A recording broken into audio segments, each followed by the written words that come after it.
one and all, welcome back to another very cool, very misty episode of A Crown of Candy.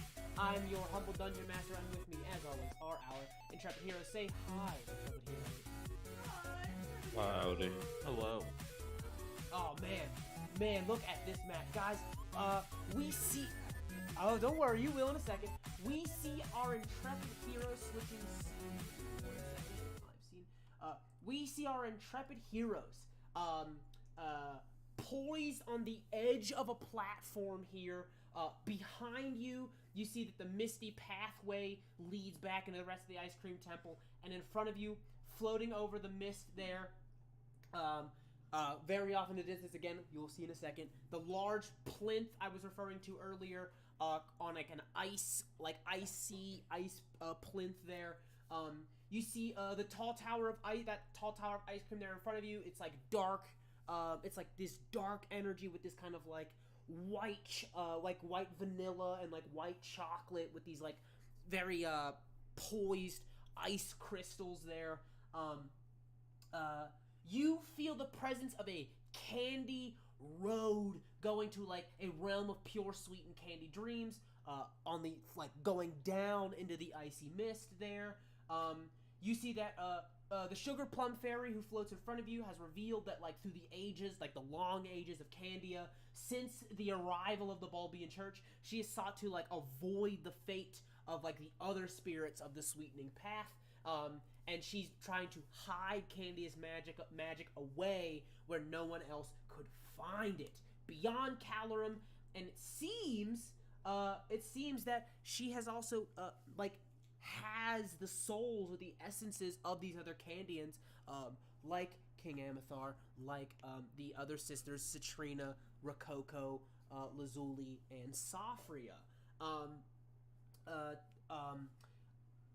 However, when it became clear that the Sugar Plum Fairy, like through her like mortal workings, under her through like the mortals working under her command, has been steering your family, Korish, to like what degree you cannot know, into ruin. So that when you, yeah, like your whole family, like she's basically revealed at the last session, she's been the reason Candia's like had this huge string of bad luck. Right, but can I tell if it's her targeting my family specifically or just all Candia? You seem again, like because of like what was said last session. It seems to be your family specifically because you're just who's in charge right now. Oh. It probably has been more Candians before you, but like, you know, your family is in the heart of the downfall currently. Yeah.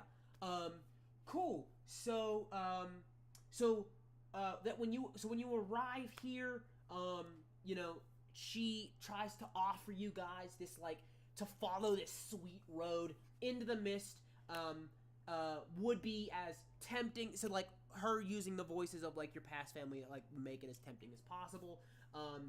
You guys draw your weapons here, as you guys basically ask her to show her true form to you, as Hopper pointed out that her form that she's wearing is a glamour. It is a guise. It is not what she actually looks like. The Sugar Plum Fairy, eyes widen, her eyes go wide, sucking in like a deep breath. She sucks in this icy cold wind. You guys feel this draft of absolute wind pressure blast behind you, as they close the doors from behind you. The chamber freezes. You feel powerful magic move through time faster than you can see the hundreds and hundreds of faces that this spirit has worn throughout the time. You hear dozens of sweet candy voices ring out, "My true form you wish to see? Let it never be said that a fairy did not grant wishes." Cool. Wind blows out from behind you. You guys see from behind you here, build mode. Ah, god damn it. Hold on. Bam. Exploration mode. Why is it doing that? That's weird. Alright, hold on. The gate isn't closing for some reason. There we go. Gate closes behind you. We got there eventually. Gate closes behind you. You see the Sugar Plum Fairy. Go into it. This. Flies back towards the center. Towards the center here. Where you see she explodes into a vast amount of like sweet snowflakes and whatnot before recoalescing into her true form. You guys should be able to move now. You see that she reappears here in the center, in the center here. For those of you who can't see, bam. There in the center. That is the Sugar Plum Fairy's true form. Just the yes, you just see the face, like so many faces that cover her, like all over her face. A large like cloak that is the literal like different like skins and like candy designs of the many people she wears. Tons and tons of wings that make up the back kind of cape of her robe there. The true form of the Sugar Plum Fairy. And with that, I need our intrepid heroes to roll initiative.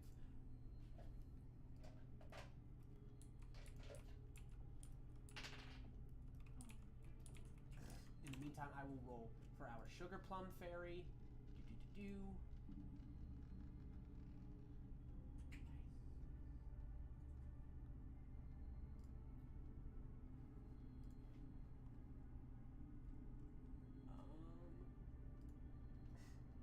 Say +3. Let's get these dice out.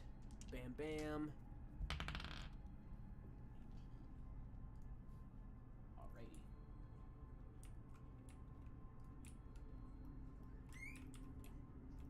Let me just go ahead and rename this right quick.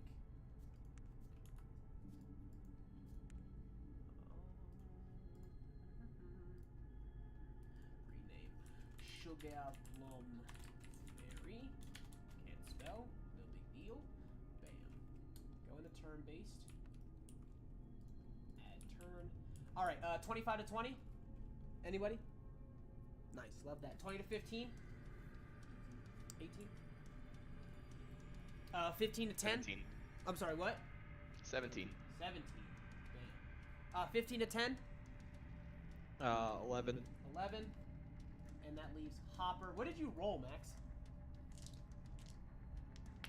3, sir. 3. Love that. So, interestingly enough, Korish, you're first to act because the Sugar Plum Fairy has a feature. It's not really a feature. She loses ties for initiative. So you actually beat her in initiative. You are first to act. You guys should have control over your character. I recommend that you go ahead now and look at the vast of the map, if you haven't already. Specifically where you are right now. So if you double click on yourself, turn the camera. Yeah. You're poised up there on a ledge, and there's a literal crevasse in front of you. A literal crevasse. Good question. You're gonna have to figure that out on your own. You're gonna have to figure it out. Make some checks, make some rolls. Either way, you are first to act. What it is you want to do. Yeah, where are we trying to get to? Okay, I see. So she's right there. The snap there. What the fuck? Okay.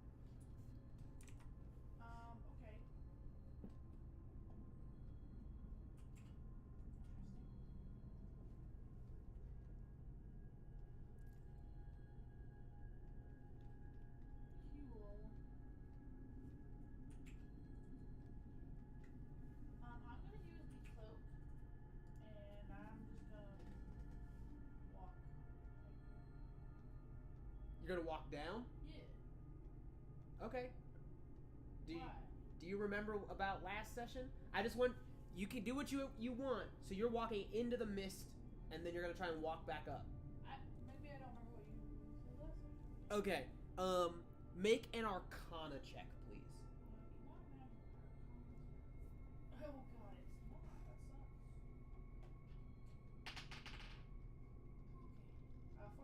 Okay. 14? Okay. You recall that she wants you to go into the mist. Oh. Let's not do that. Okay, that's fine. I'll just use step of the wind. My jump distance is doubled. This is only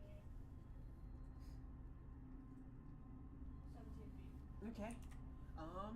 Let's go ahead and do that. So what's my normal jump speed? What is your strength score?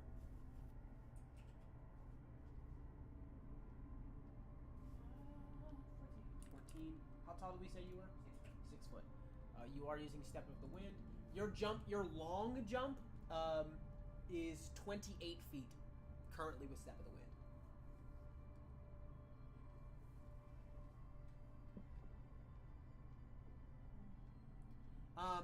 Do you know if you're always considered having a running start when it comes to running and jumping?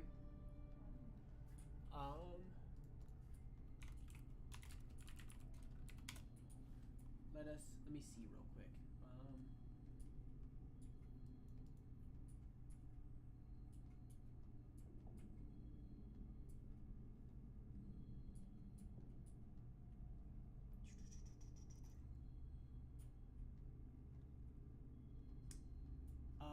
No, okay, so that's fun. Let me, does it maybe it's under Step of the Wind?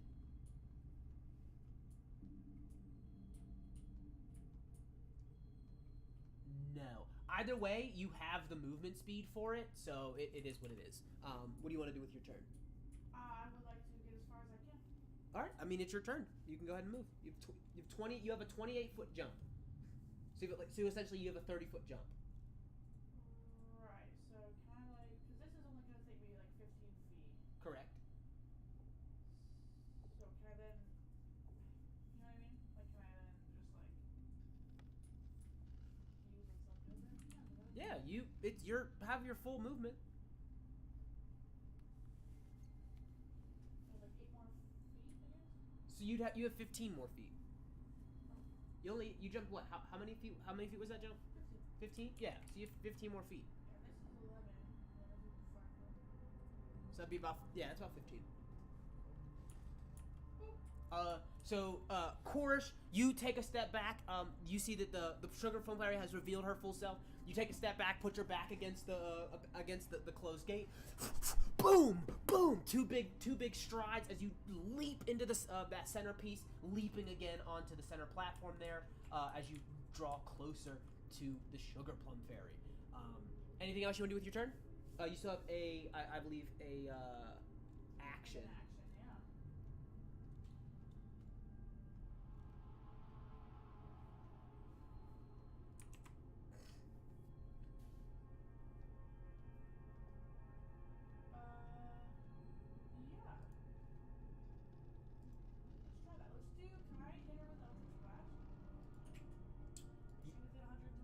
She's absolutely within 120 feet.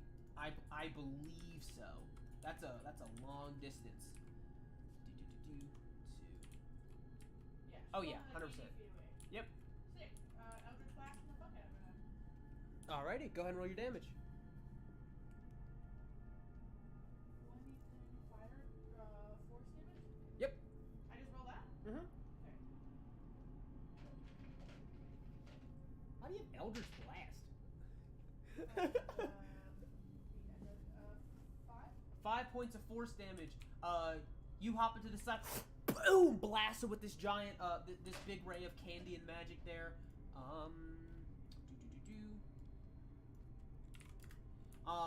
You blast her. You see that she says, "Insolent girl." She goes, "I offer you the reunion of you and your father."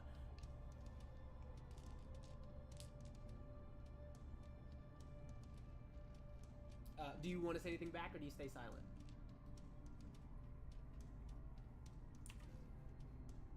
My father is gone, and there's nothing you can do to change that. You say, you say that. She goes, oh.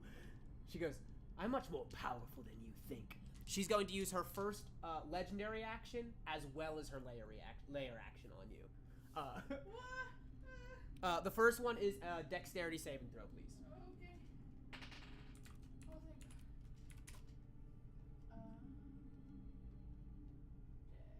Dexterity saving throw, sick.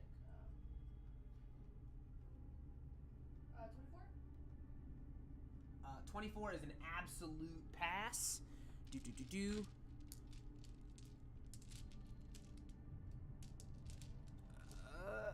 Come on. Here we go. Do you have evasion yet or no? I was just gonna say that. You have evasion? You see that she points at you. You brace yourself to dodge out of the way, whatever she's gonna throw at you. You watch as her hand points directly at you, and then points to the ceiling. You hear a loud massive icicle drops from the ceiling. You dodge out of the way. It shatters on the ground. You take no damage as a result of passing. You see that she goes, you see she goes, well done. And then you see she goes, but how about this? And then actually, blasts you. What is your AC? Does a 17 hit? She is going to blast you. This one's going to sting. How's that? Do.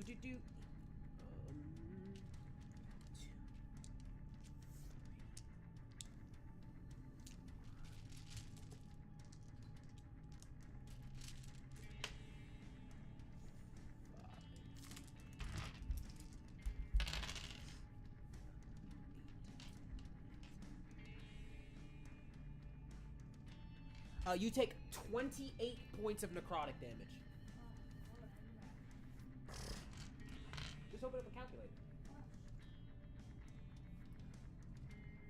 You take 28 points of necrotic damage as she blasts you with this sickening death ray off to the side there. 28.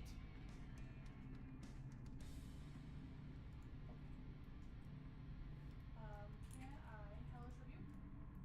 Absolutely. Cool. Dexterity saving throw. Yep. That is a 6 on the die, so I doubt she passes. It's like 6 plus like 3, so. Awesome. So it takes 2d10 fire damage on each failed save. Correct. 2d10. Just blowing through those spell slots there.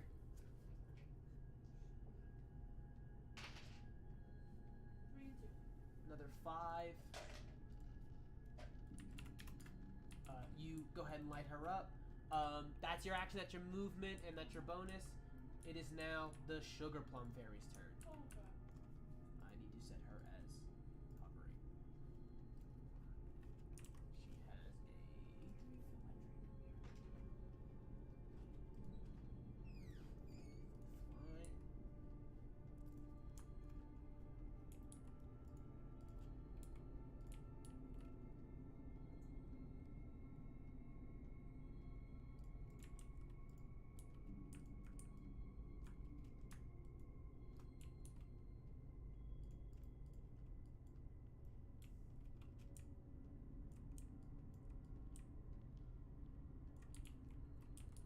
Fine. She's going to move there. I need the 3 of you by the gate to go ahead and make me a...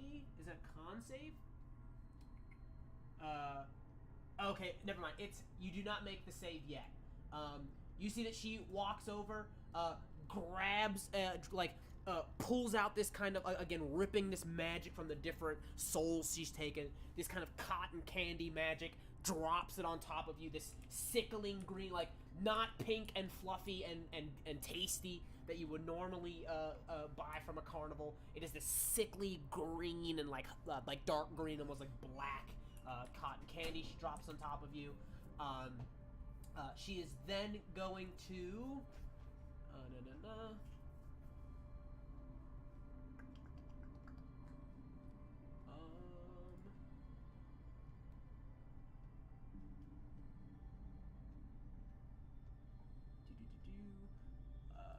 Use her second legendary action. I do need all three of you to make a Constitution saving throw. Oh, I like those. Nat 1. Nat 2. Jesus!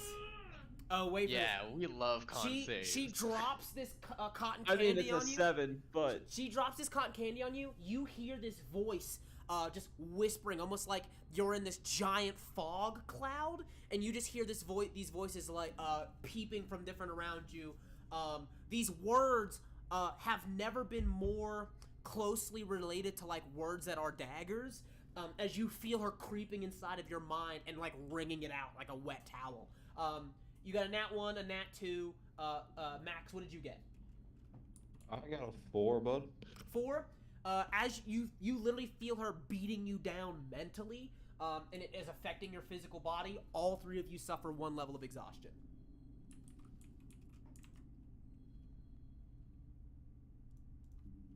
What does exhaustion do again? Tell you in a second.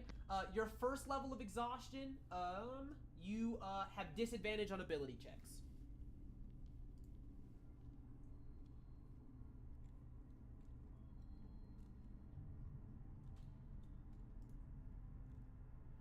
So like skill, like acrobatics, athletics, stuff like that. You have a disadvantage. Heard. Yeah, you just hear her submit. Just again, getting into your head. Frank, it is your turn. That is her second legendary action. I'm going to not jump because that's a bad idea for Frank to do. Honestly, just gonna shoot her. Sounds good. You go ahead and roll your attack. I'm not using that one. Hold on. I gotta find a new d20 that isn't bad. Does a 14 hit? 14 does not hit. You take a moment to shoot at her. It poof like a jet going through a cloud. It expands, hitting at as she like almost like morphs around the shot before reconstituting into a solid form. Cool. Honestly,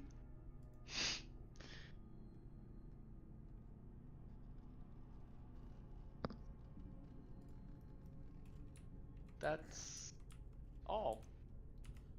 That's all I got.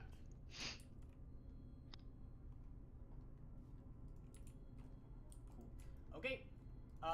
Sang, you're up.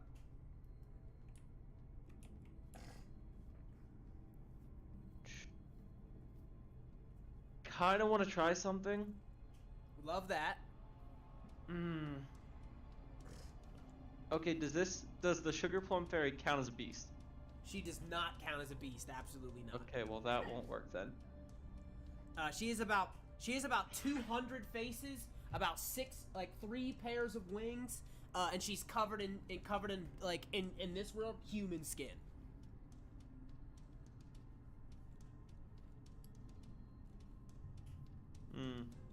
All right then, that's not gonna work.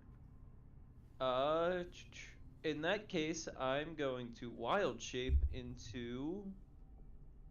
See if I can find it again. I'm gonna wild shape into an imp. An imp? Interesting.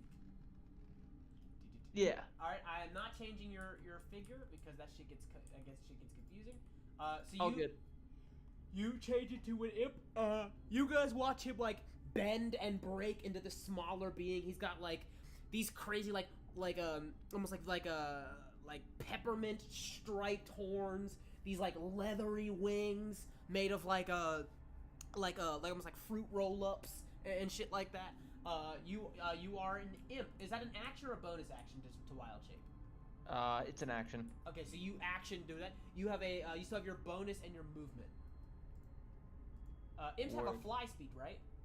They do. All right, me. I'll... I also turn invisible as soon as I transform. Okay. I imagine you can't see yourself, right? Like you can't see you. Correct. Okay. So you'll just have to remind me that you are invisible, because currently I can't like mark you as invisible.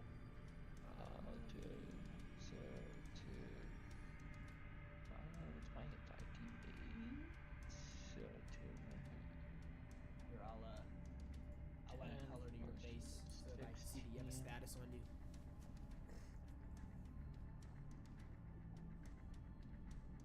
Oh shit! It's your turn. 6. Real quick before you continue, I need you and Frank, because I did definitely forgot. This is a magic save, right? Yes, this is from the cotton candy like cloud that's on top of you. You need to make a con save. Okay. Yeah, you need to make a I'm con an save. imp, so now I have advantage. Yes, DC 18. Oh. Nope. Frank, what did you get?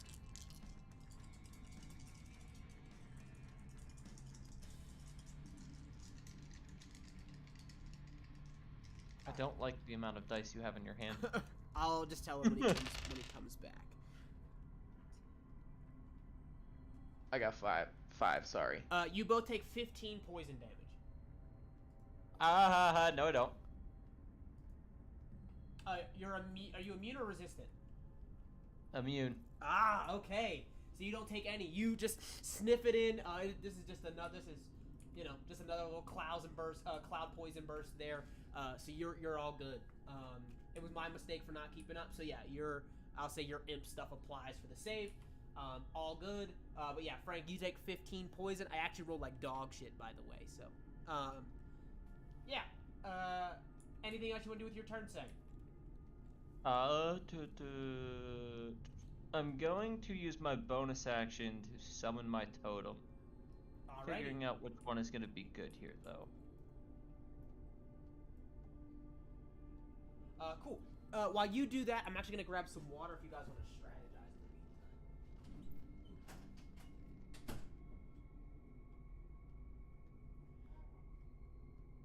Strategize. So you guys just want to keep doing ranged stuff? Or should we try to, like, escape? Or should we...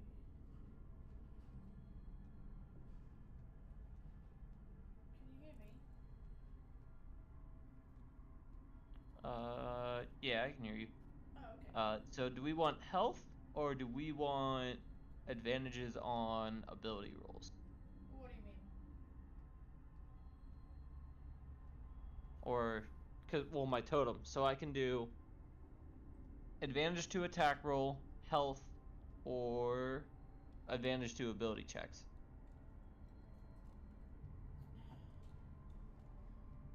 What do you think is going to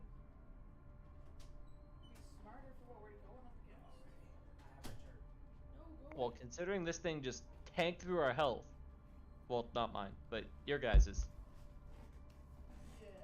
or just ate through our health. We can do health, or we can extra attack or advantage on attack. I mean, honestly, I might just go for advantage on attack because I feel like we're gonna need it.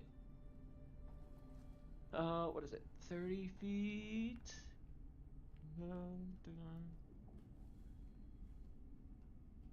30 feet.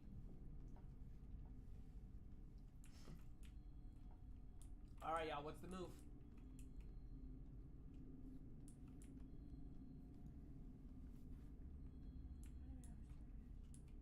It's currently Brett's turn. I'm trying to figure out where I'm putting this thing. Nope. There, hits all of us. Max would have to move into it, actually, if you put it there. No, well, wait a minute. If you, because you're on the corner of one of the squares, if you move it, probably a square backwards, like towards you. So like, if you were to put it like, yeah, like right there. There. That probably hits him. Yeah, see, that'll hit him. Yeah, we're gonna go there. Presumably, It's going to be assuming you the guys- Hawk Spirit. Okay, I was like, you guys have to stay in it, but yeah. Oh, I have a fly speed. I don't care. They have owls, but not hawks. What kind of shit? All right. 5, 10, 15, 20, 25, 30, 35, 35, 40. Okay. And that'll be my turn. Cool. How high off the ground are you? Or did you fly up and then out, or did you just fly out? I just flew out. Okay, so you are 5 feet up. All right, Hopper, you're up. At the start of your turn, I need a Constitution saving throw.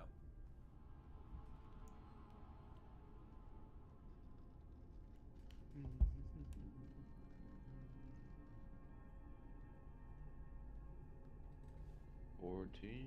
14. That's 15 poison to you, damage to you, sir. I'm resistant to poison damage. So you take half. You take 8. So 8 poison Yes. damage. Resistant to poison. Where the fuck did that come from?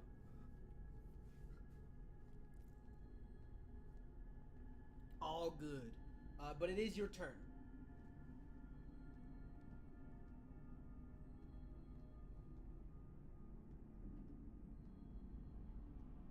So what's this totem do? Right. Advantage to attack rolls. Okay. I'm gonna. And advantage on wisdom checks.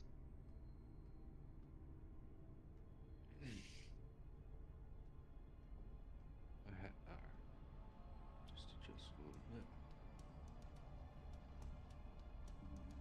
I'm gonna equip blade, start a blade song, I guess. Alrighty. You do blade song. Is that an action or a bonus action? That is a bonus action. As a bonus action, she's going to use the second of her legendary actions. What the? It basically means she gets to No. act on your turn. She gets to take an action on your turn. Cool. To move up to her movement speed. Oh, hey guys. Yeah, I'm glad she did that right now. I'll just tell you this now. She has 3 legendary actions she can take a turn. And she gets 1 layer action per round. So, she has 3 legendary actions per round, 1 layer action per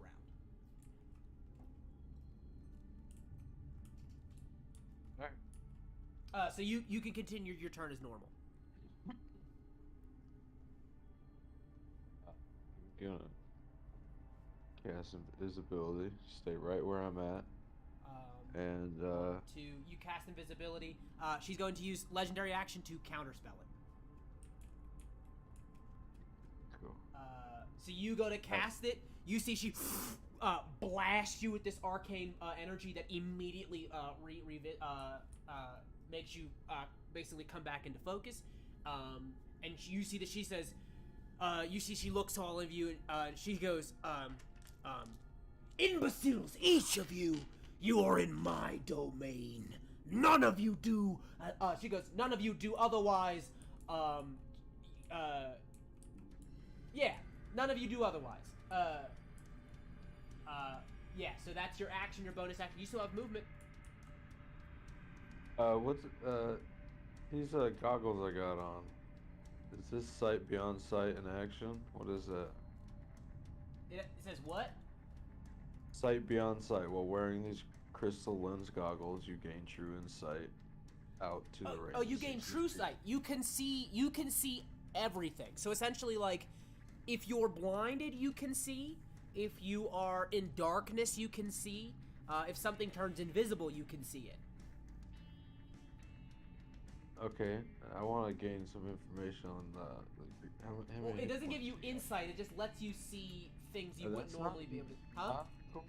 Not according to. Oh shit! It does say that. E10. You gain information about the creature's current hit points, any abilities to look out for. So it is an action though. You casted invisibility, Okay, so you don't have an okay. action. All right, cool. Yeah. I'm squatting here, I guess. Alrighty. Next up is Chorich. It is your turn. Yeah. First thing, I would like to do hands of healing on myself, please. Absolutely. Go ahead and roll. Sorry, remember speaking to you roll your martial arts type to show it. What's my martial arts type? What do you roll for your martial? Do you know what you roll for your martial arts? Like what dice you roll? For what? When you use like unarmed strikes and stuff. 1d6? Yeah, so that's your martial arts die. It's a D6. Is it still a D6 at level 9? I mean, it might be. Level 9. Yeah, it's a D6. Damn, it's a D6 until level 11. That makes sense. So yeah. Plus your wisdom modifier. 5? Did you roll a 3? Yeah, so 5. You heal 5. It is just so you guys are aware, it is the top of the round. So her legendary actions are back. Oh. You saying every Every round, she gets her legendary actions back.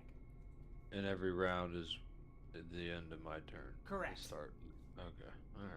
Alright. Alrighty. Alright, that was an action. I would like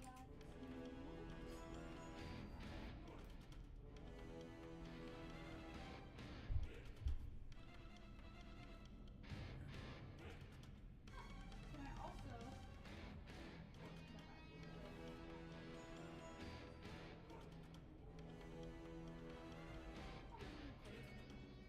Alright, you don't have to move super shit, close. Right here. Yep. Holy fuck. You see that she doesn't even like, she's not like flying, she's almost like teleporting when how she moves. Like when she begins to move, her like her whole body like extends like this giant like almost like a smear of light as she moves and wisps between where it is that she needs to go. But she used her legendary action to move up to you.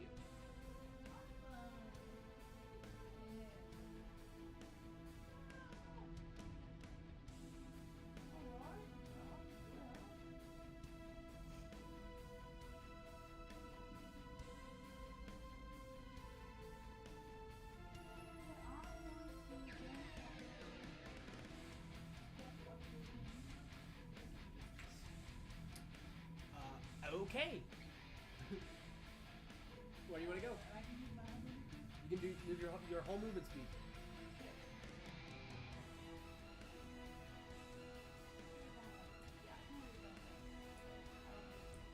It's 15 feet. Or, well, it'd be 20 feet, because you have to make 5 feet and then jump. You making a jump? Are you going to try to jump? Make an athletic check.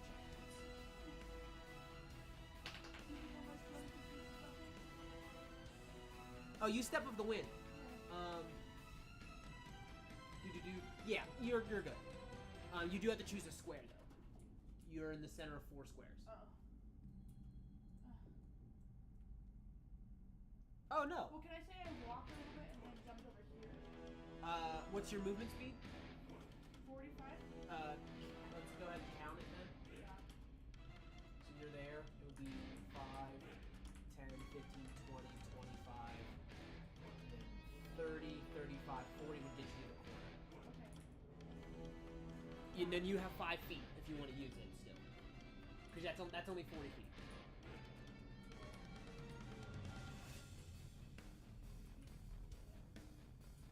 Awesome. And then,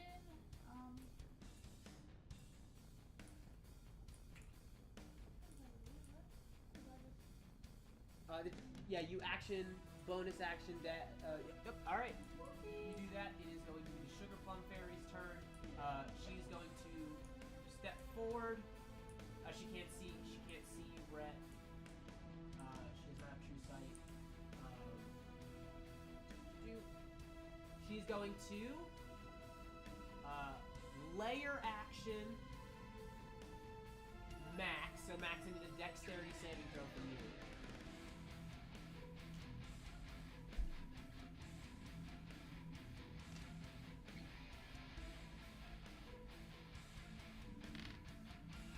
$11. 11 is not gonna cut it. You take 17 cold damage. Again, blasting the ceiling, just bam, bam, bam, blast the ceiling, breaks a piece of icicle off, it falls, crushes on top of you. You do that. However, because you said 11, or Yeah. Okay, yeah, because you failed by more than 5, it slams on top of you. You move at half speed on your next turn. And then she's going to action.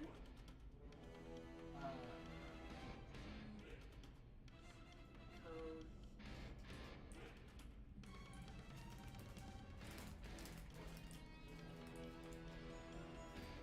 Yep. Action. She's going to cast a spell. I need another con save from Max and from Sage. So from Frank and from Hopper, I need a con save. 16. You're not gonna believe it. That's a nat 1 again. Oh my god.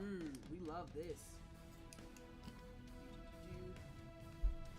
And I absolutely believe it. After all of those nat 20s in the last like 2 games, your luck is out, sir. Oh boy.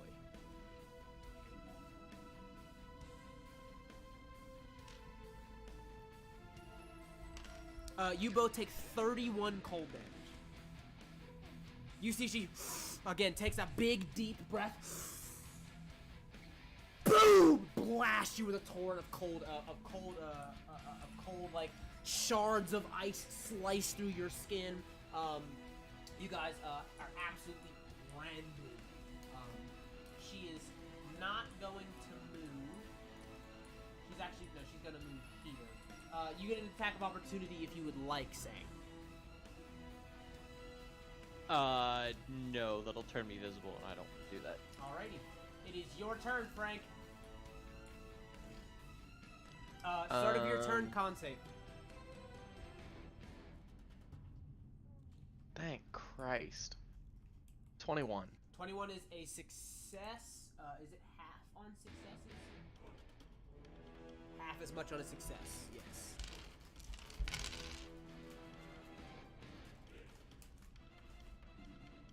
You take 8 points of poison. Cool.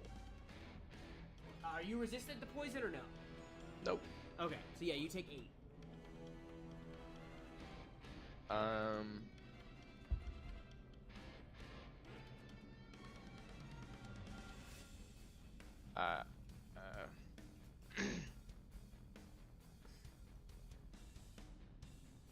Cool. I'm gonna cast Misty Step and go over here.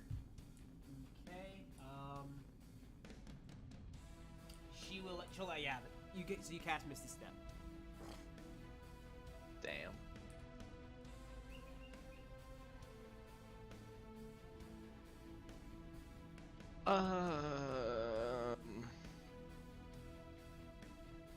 Sorry, I have to look at my spell list.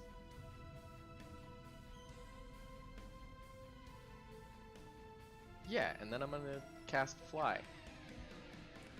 Righty. She will counterspell Fly. Cool. That is one of her legendary actions. Let me set the die back to 2.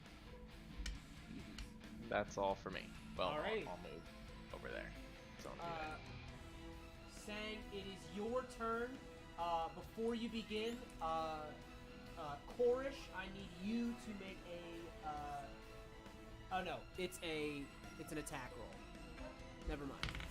Plus 10. 20 hits your AC.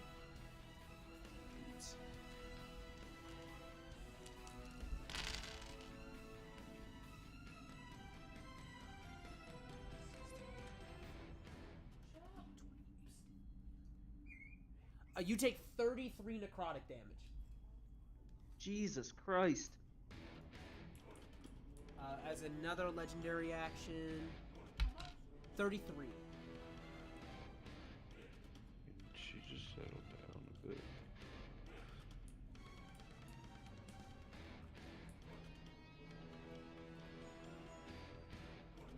You can do your turn, Brett. Isn't. Can I make a perception to see any weaknesses on this thing? Absolutely, make a perception check.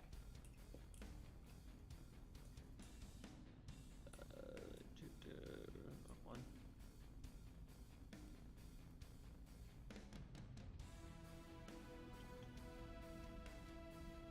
That's an 8. I mean, it's hard to get a bearing. She's too fast, and when she strikes hard. It just with an 8, it's really difficult to tell. I feel like that you're kind of seeing her zip all over the place, blast people with these rays, or just sucking the life force out of them. It's hard to really get your head in it, unfortunately. Cool.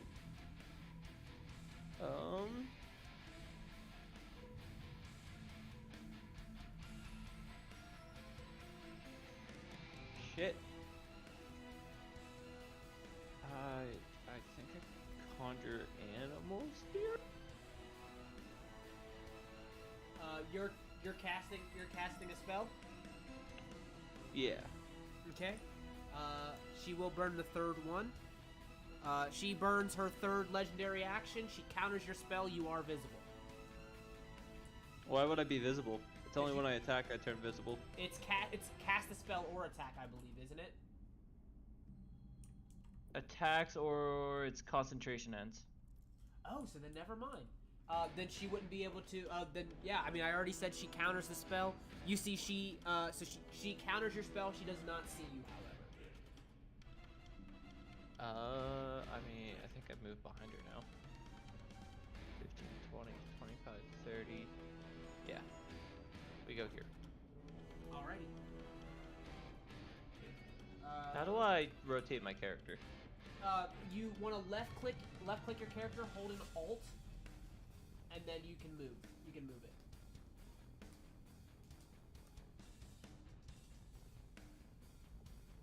So you left click it, hold an Alt, and then you can move it. Oh, yeah, whatever. That's fine.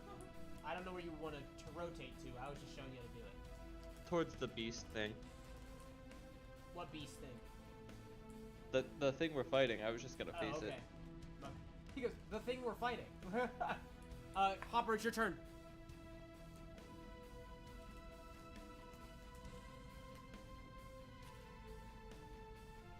Can I peek around this corner and Misty step to my right? 100%. Absolutely. Lucky you, she's out of legendary actions for the turn, so you can absolutely go ahead and move as you wish. Yeah, what's my... So, if Misty steps 30 feet, still 30 feet, or is it half of that? No. Misty Step isn't considered movement. It's like physical movement. Misty Step is a spell. So you get a full 30 feet, but if you try to walk, it's 15.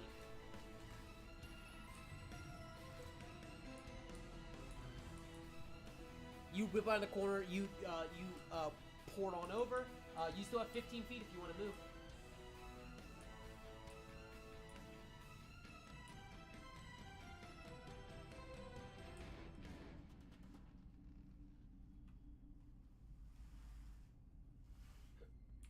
Alrighty, on the move there.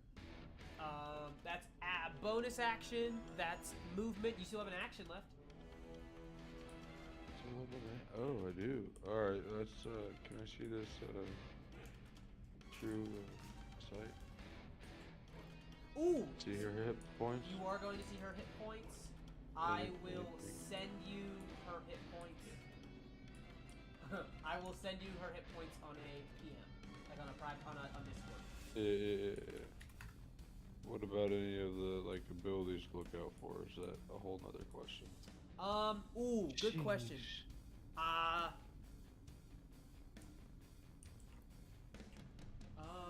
Information about and its total level or CR. I mean, it does. It does say so.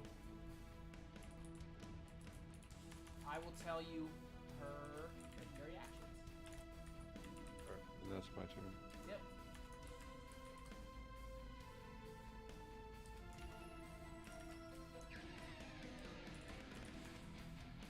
Okay.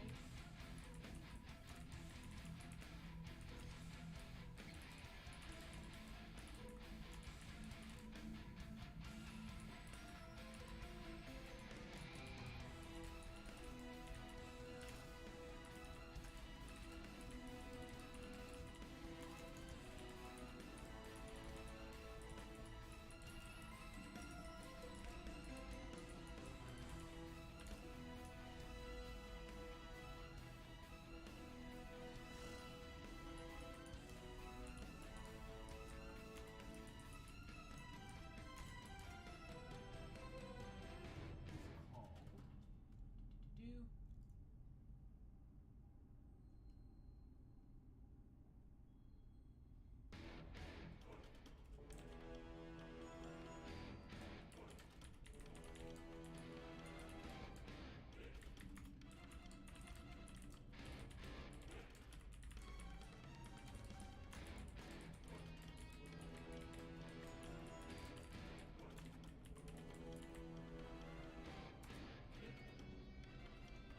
Okay.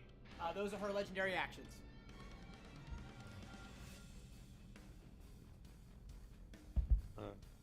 All right.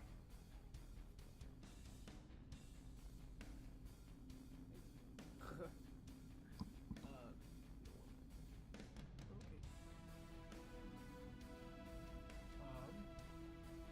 Of course, you're up. Listen, can I make a perception check? Yep. See if this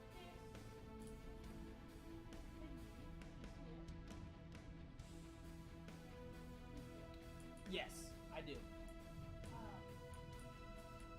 has anything, because I have a feeling something is happening with her. Or she might have a portal. Back. So I'll just tell you real quick before you roll. Perception is just like what you see. If you want to try to get some like insight on it, obviously that's going to be like investigation or insight. As far as like its magical properties, if it has any, that's like Arcana. I will tell you this currently, you're not Arcana will help you a little bit, but do you remember what's up there? On the like the pillar in the center of the room? Does anybody else remember what's in the pillar on the side of the room? It's made of chocolate. No. You don't remember? It's an egg. It's a chocolate egg. And so that, knowing that it's an egg, means that you're probably gonna have to roll nature. So your choices are Arcana, nature, or insight as far as like getting any information on it. It's not hidden in the room. You guys can fully see it, right? So perception's not really going to help you.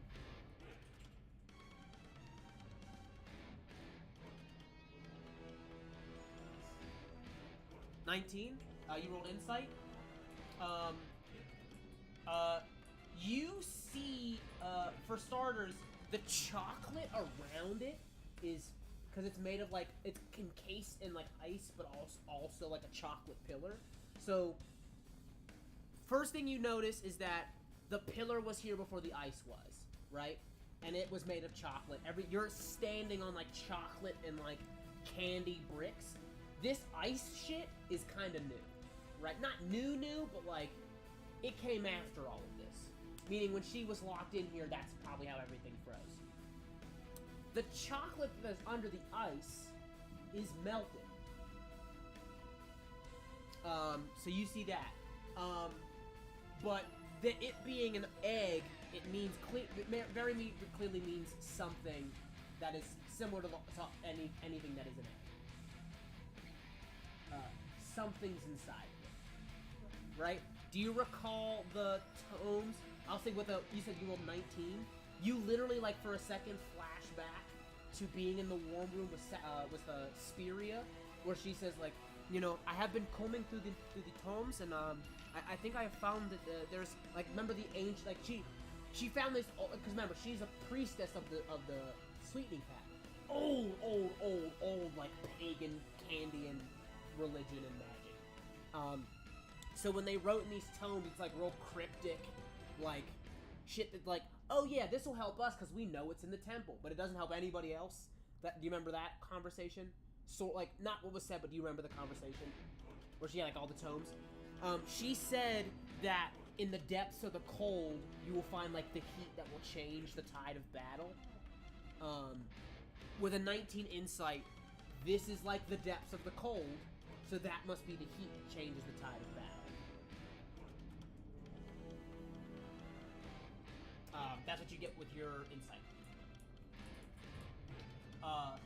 As you make that check, she's going to use a legendary action. I need each of you to make a con save. All of us? All of you. It's each of them. Dirty 20.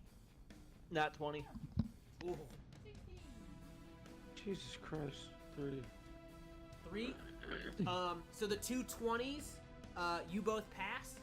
The other two of you suffer a level of exhaustion. So One more max, time, that's yeah. 2 for you, right?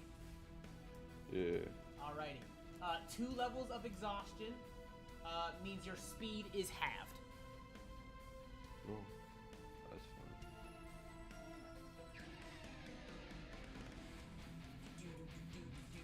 Alright, you're up, Porsche.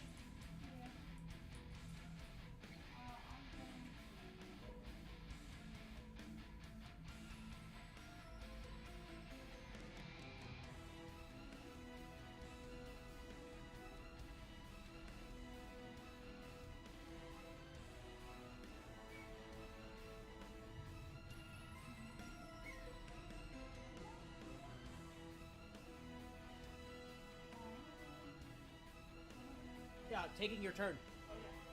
Oh yeah. Okay, yeah, I would like to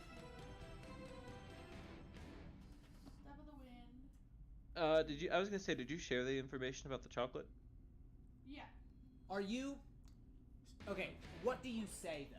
Because the question then comes down to, like, what are you saying out loud versus, like, what are you sharing? Yeah, I say all of it out loud, and then I say, I think that maybe,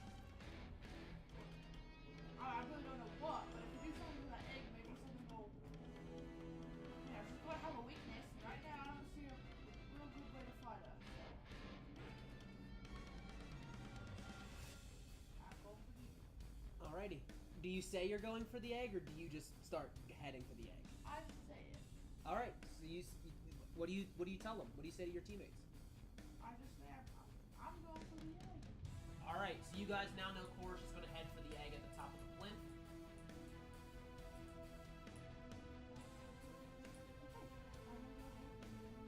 Yeah, take your movement. Yeah. Okay?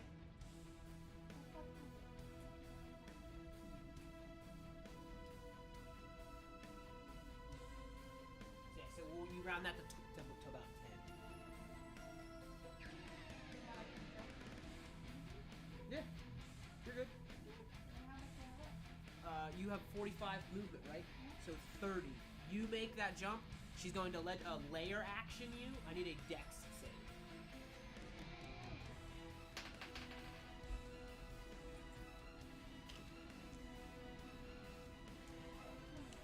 Oh shit. Okay.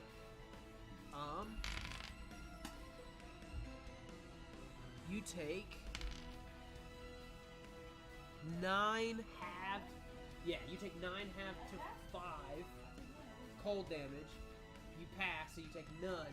You see again, she says, you jump. She goes, no, you don't. Boom, black.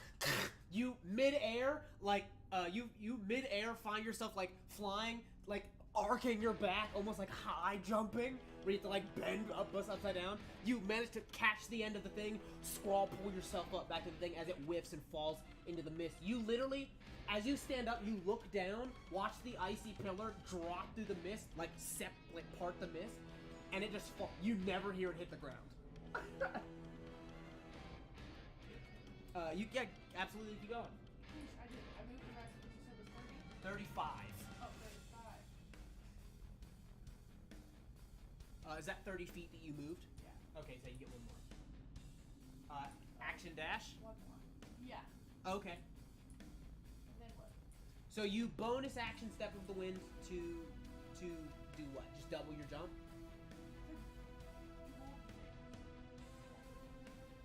So when you choose step of the wind, I think you have to pick which one you're doing.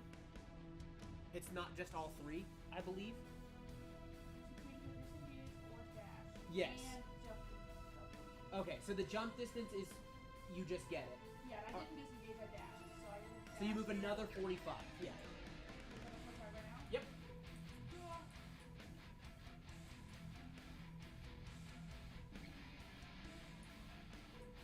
10-foot gap.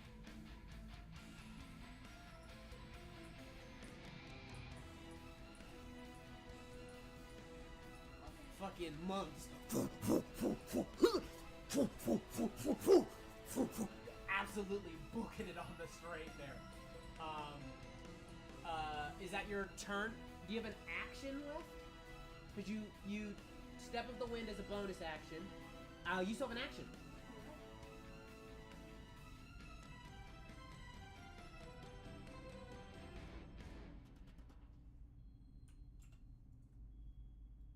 There's no creatures over here, is there? Currently, no.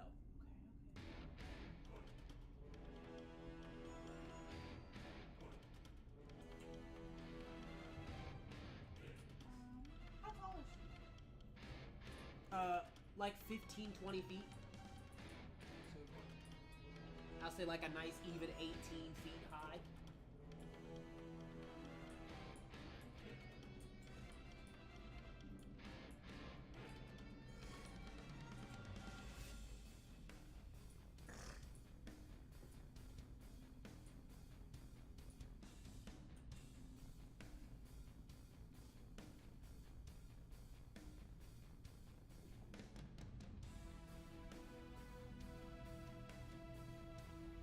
How heavy do you think that egg is? Give me a perception check. Look, can I? I'll give it to you. Probably like 11.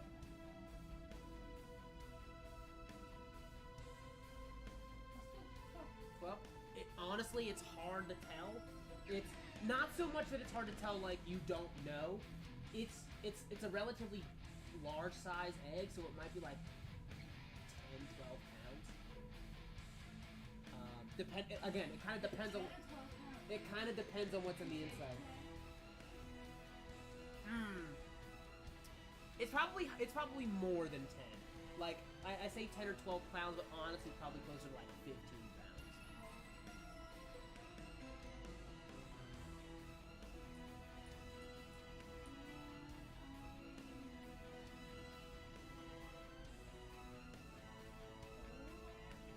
Yeah. What do you want? Huh? Yeah, 100%. It's good you said that. As you hold your what is your trigger? I want to do the dodge hold thing, so like. When what happens? When I need to dodge someone attacking me. So whenever she makes an attack on you, you dodge. That's what you're saying? Well, whenever anyone, I don't care. Yeah. So that's whenever you ready an action, you have to have like a trigger set to it. Okay. Which is good because she's going to move. She's going to movement action.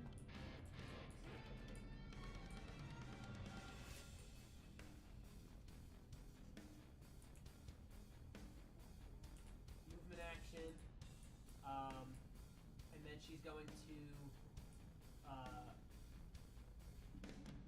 legendary action move.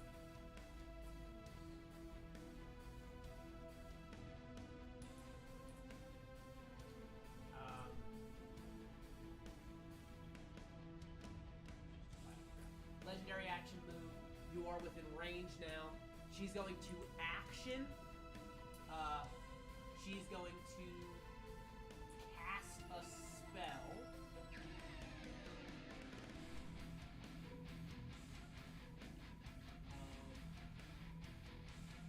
Within 30 feet.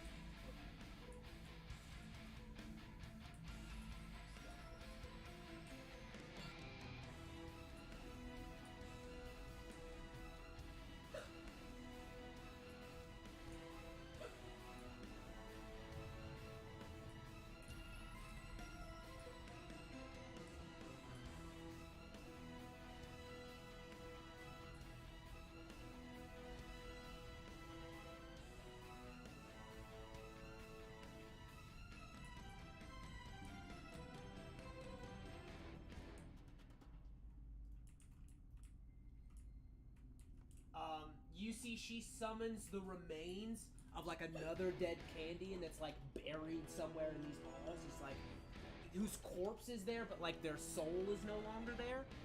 She summons one behind you.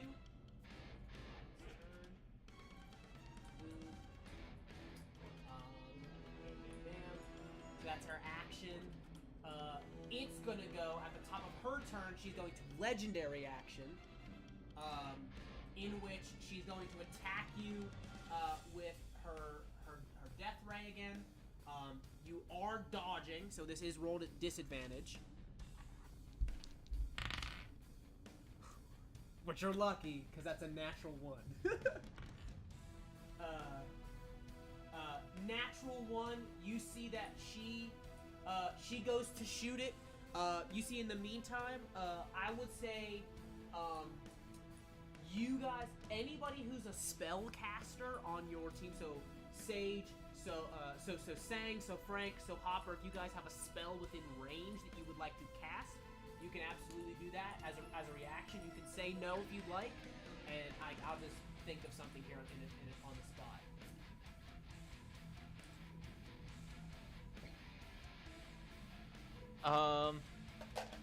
Dispel magic. Damn. What do you cast it on? The haunted armor. Okay. You see that she goes to cast. You immediately reach out. Sap the magic from her, and just redirect it. Boom! Blast the armor in the back. He's dispelled. Insanity. Frank, it is your turn.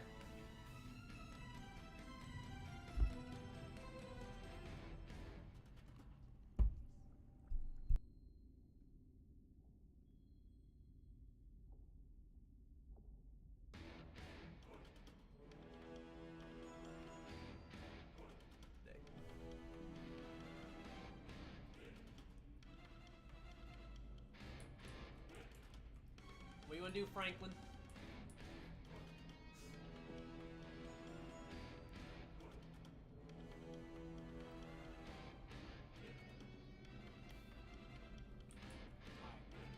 Homeboy might be AFK. So, Sang, you're up. I mean, I'm just gonna start moving towards this egg. Okay.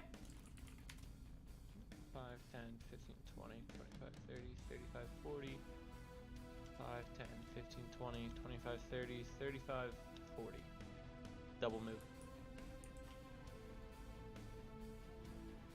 And then... do I want to ready a bonus action? I'm also going to move the spirit totem 60 feet. Alright, 60 feet, like, just straight? Yeah. Okay. So, like... Sorry, guys.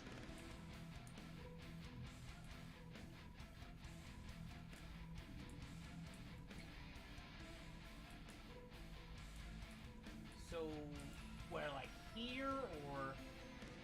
'cause does I mean, it'll hover. It doesn't need a surface. Oh, it floats? Yeah. Okay, so, like, there. Okay.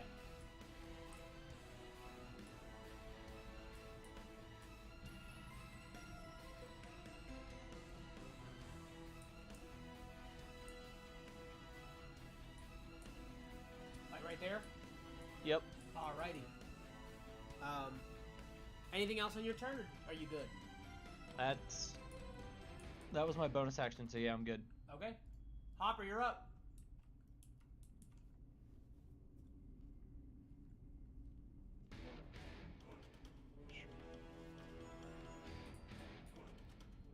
Just go Misty Step. Misty Step again. Let's go.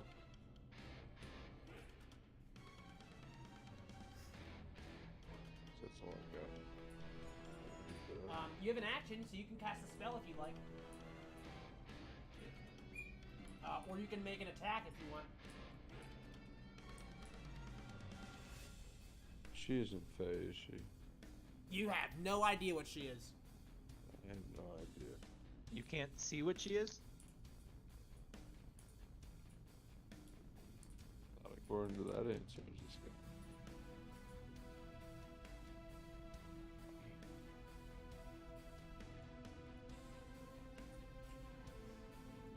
gonna try casting mirror image, Ooh, okay.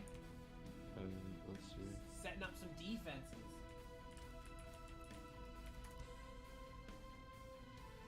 Does it increase it? Level? No, so it doesn't. It's not affected by upcasting, so you don't upcast Okay. it. Basically, what happens is you make 3 duplicates of yourself, and whenever you are the subject of an attack, you have to roll. What the hell? You have to roll a d20. If you get 6 or higher,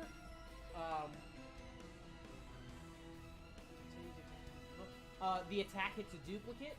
If you have 2 duplicates left, it has to be 8 or higher, and if you have 1 duplicate left, it needs to be 11 or higher. So essentially, you get to like,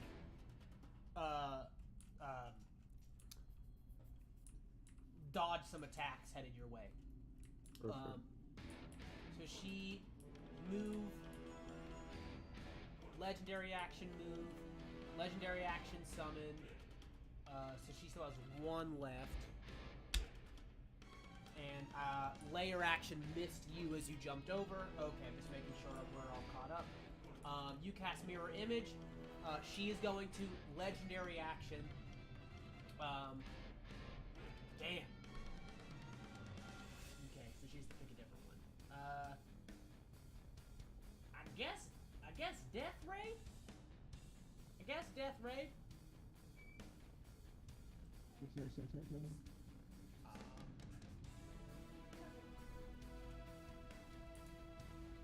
Also, I don't think you're in range now, Brett. You are just out. I would say you're just out. You guys feel whenever you were, like, next to her, this, and specifically you, but whenever you are close to her, you have this, like, deep bone-chilling cold that comes over you. Make it like you can literally feel it like draining the life force from you. You get a feeling that being like close to her is a bad idea. That being said, she's going to Death Ray you. You're still dodging. So it's a disadvantage. It's a natural 2. She misses you for a second time. It is the start of the new round. It is your turn. Okay. Because it's the start of a new turn, she's going to layer action, try to drop an icicle on you, so it's a dex save. Start of the round.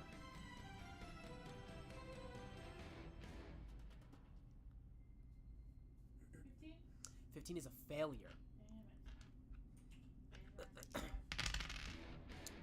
So you take 15 cold damage, but I believe you're resistant to cold damage. So you take 8 instead.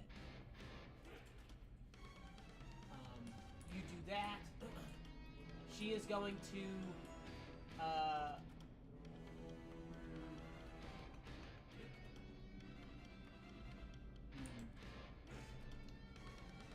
doesn't have a whole lot she can do here. Wait, it's my turn? Legendary actions are on anybody's turn.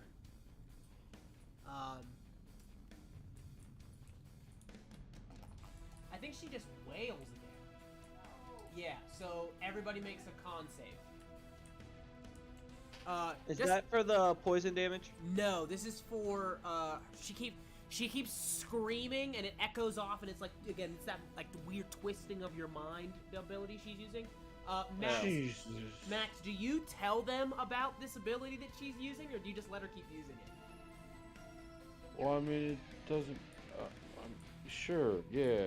Oh, I see what you're measuring. You're just inside the range. Yeah, I'm just out of it. Yeah. You said it was a what save? Con save. Do you, 17. okay, but real quick, Max, do you relay any information about the whale to your teammates? Yeah. Got 120-foot distance. Anything else that might be something very something certain in particular?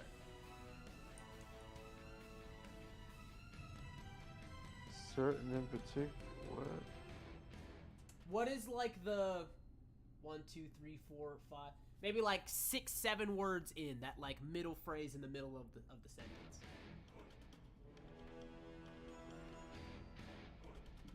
Oh, can hear her. Is that what you're saying? That's what I'm saying.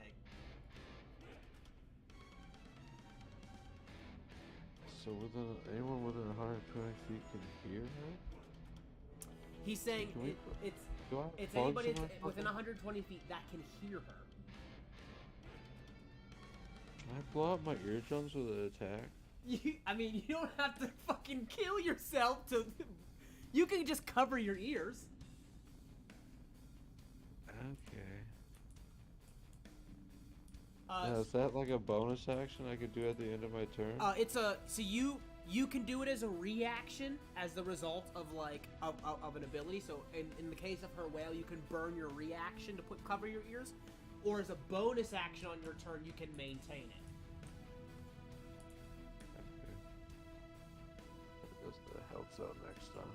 Yeah. Well, she's wailing right now. So if you guys want to use your reactions, you can do that. What was the DC? 18. Yep, we're gonna do that.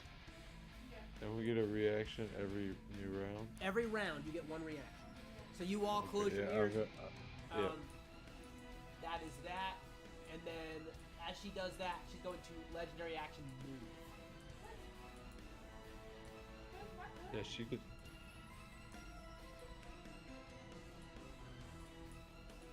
Jesus Christ. She is quickly gaining on you. Now you can take your turn. But now I don't have to cover my ears. Oh, Brett, you failed, right? Or did you cover your ears? I covered my ears. Oh, okay, cool. Where the hell did you go? Oh. Okay. So are you just starting to run away? Okay, she's going to take an attack of opportunity. I thought she used all her stuff. It was her legendary action. She still has a reaction left. Where I was Bosses, man.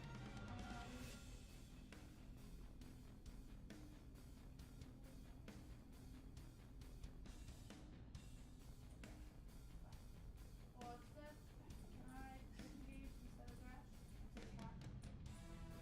No, so if you disengage, she doesn't get to swing at you at all. Right, but I meant I'll get attack that you would get. Are you doing Step of the Wind? Step of the Wind is the jump speed, or is the jump. So yeah, you can absolutely do that, yeah. If I disengage instead, then I only get my 45. Correct.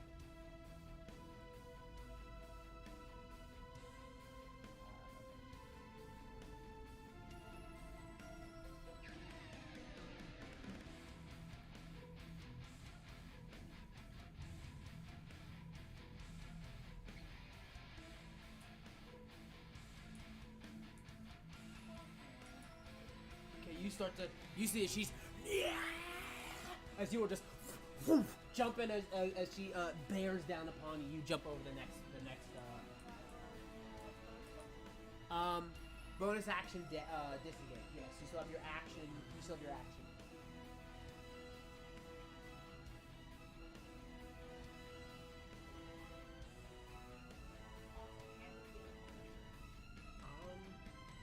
You're definitely not with 30 feet because you for sure moved 45 away, so you're good. What? Remember what I was saying earlier? When you, as she gets close to you, you feel this chill over top of you, this like real bad. She's been hitting you with like necrotic damage this whole time, this life-sapping energy.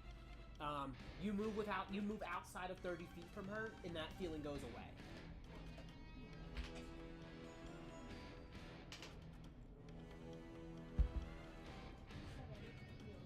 Alrighty. Make sure you add that.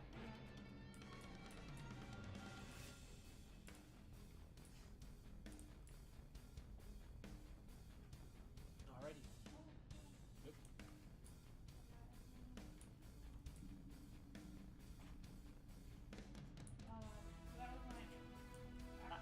action, bonus action move. Yeah. Alrighty. It's gonna be the Sugar Plum Fairy.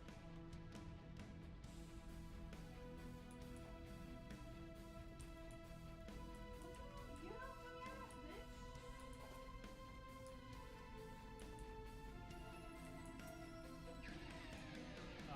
She's going to take some swipes at you. Plus 8. Bro, please look at this. Please come look at this. The same number. 2 5s, 2 swings, 2 5s. Both misses because they're plus 8 to attack. So assuming your AC is at 13, yeah, you see that she can whoosh, whoosh, whiffs to. You are running as she's over top of you swinging. You just like duck your head as she swings. It's like there's like that weird like from like cartoons where like the head like she swings and your head ducks into your shirt. Everyone's like, oh my god, her head's gone, and it pops back up. That moment, insane. But again, she gets close to you. You feel that cold on top of you again. I believe she's got moon, boom. So she has 1 left. So this is right. Boom, boom, boom. Frank, you back yet?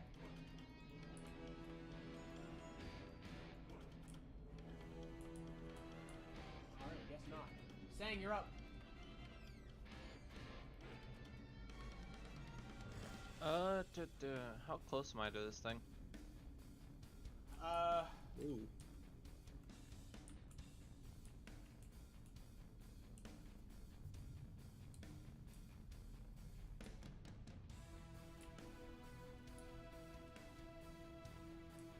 I can double move to the top of it. Right? What's your 40 fly feet. speed? 40? Oh yeah, you can absolutely fly straight to the top there. Yes, but we're gonna do...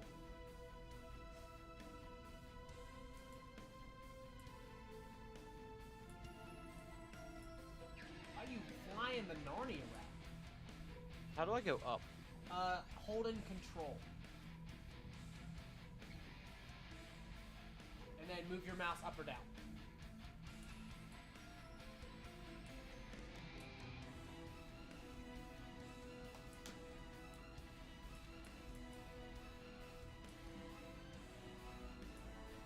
Yup. Yep. Big old cinnamony crystalline egg up there. I think, can you move the totem another 60 feet forward for my bonus action? Sure.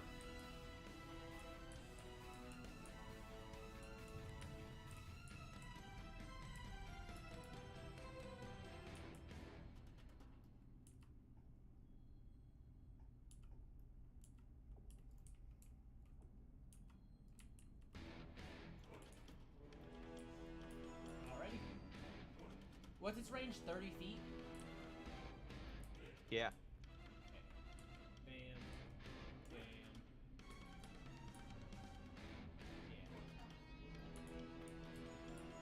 Yeah. Alrighty. Hopper, you're up.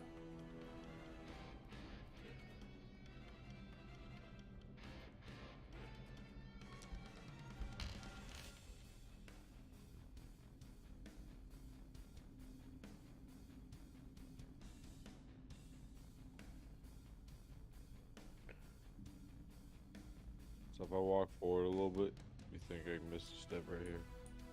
Oh yeah, 100%.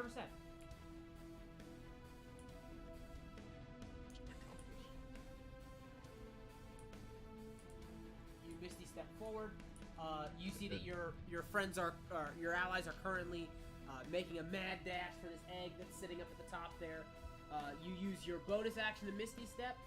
What else? You still have an action to movement. Can I see her? 100%. She's not small. Let me try shooting this crossbow at her. Alrighty.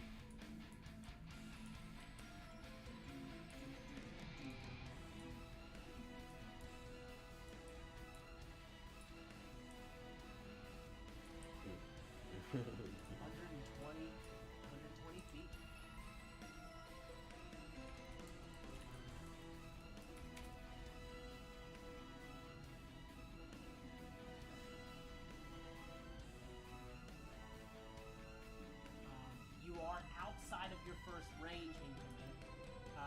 you are shooting this shot with disadvantage. Okay. So I roll 2d20s. So you roll a d20. Yeah, you're rolling 2 d20s, but you're rolling a d20 plus your deck. Are you proficient with crossbows? Proficient? So under your proficiencies, like there's a little section that's below your ability scores, like your strength, your dex, and stuff. There's one that's It says proficiency. crossbow. It says crossbows. Yeah. Okay, so you're doing a d20 plus your dex modifier plus your proficiency bonus. You're rolling twice. You're taking the lower one.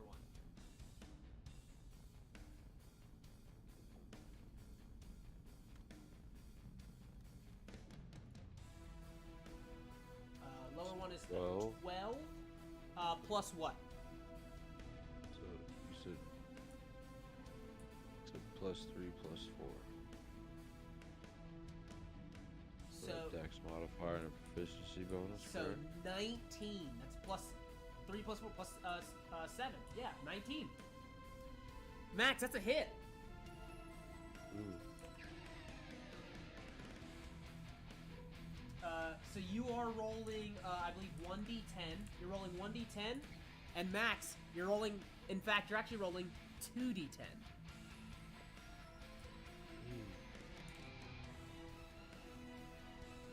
Oh, I'm sorry. So, real quick, it's a +1 crossbow, so that 19 is actually a 20.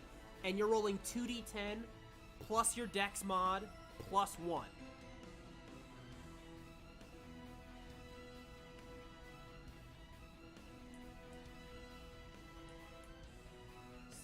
What's your dex mod? Is it 3? That's a 3, so that's 9. And then plus 1 is 10, so you deal 10 damage. Ooh. I'm going to narrate something real quick. So, Sugar Plum Fairy comes bearing down on you. She is moving at ungodly speeds towards you and you as a monk are pretty fucking fast. Yeah. But she is like keeping up with you, which is something you haven't seen, like, almost ever. Somebody who can keep up with you.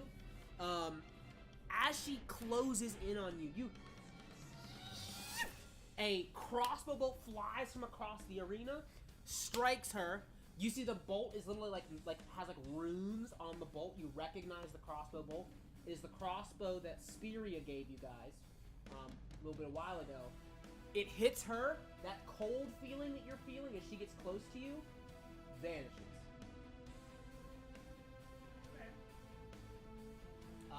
You guys don't know what that cold feeling is yet, so you don't know like how impactful that is, but it is gone. It is pacifying some ability of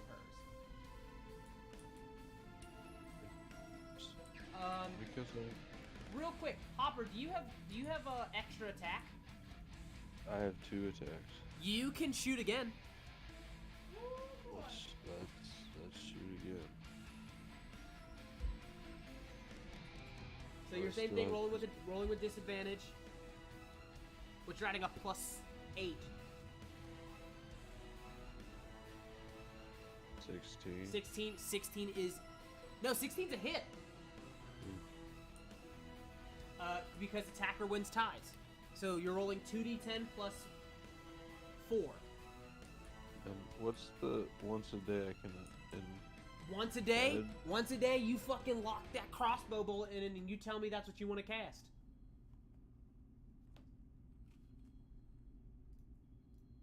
Alright, so 2d10.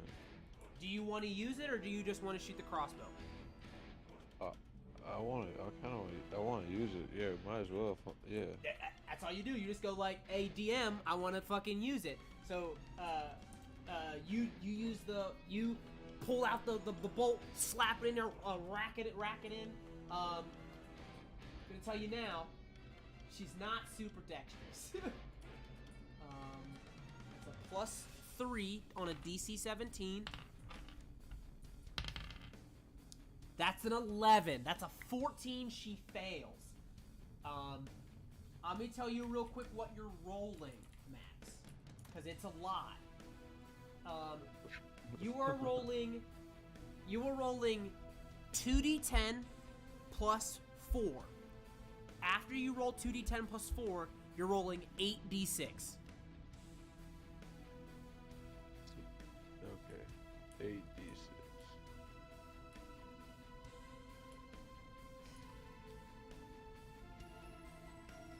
I don't want 12 d10s. How do I cancel this? Delete? No. Alright, don't count this. Okay. Jesus.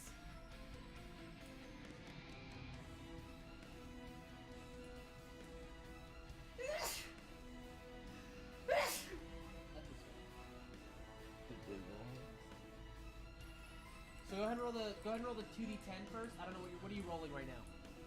The 2d10. Yeah, go ahead and roll 2d10. And then 8. that's plus 4. So that's 12 damage. Ooh. 12 is... And then go ahead and roll 8d6. Jesus! Those are d8s. You rolled Oh, d8? d6? Yeah, 8d6. I had that.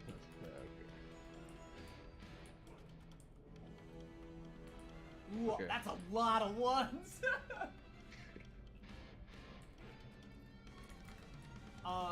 You see, shoo, cool, hits her, starts to pacify something. Then you hear a chug chug, cool.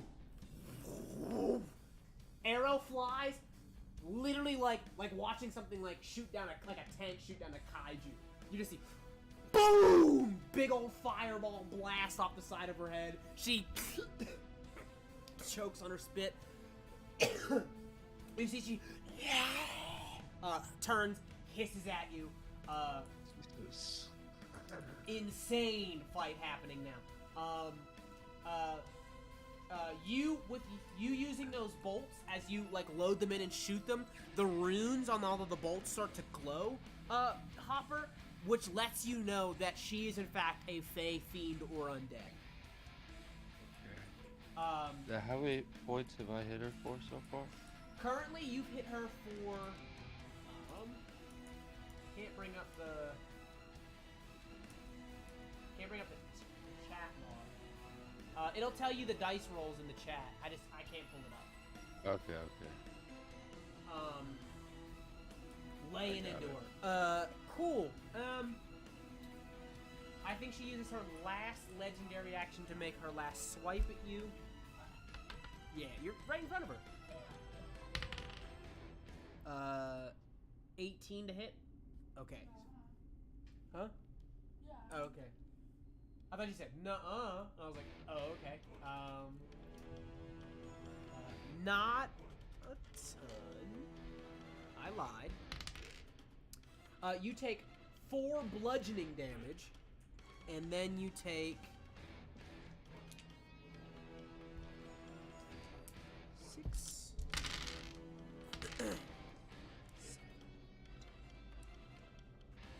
19 necrotic damage. That's 22 damage overall. Jesus. You hit her.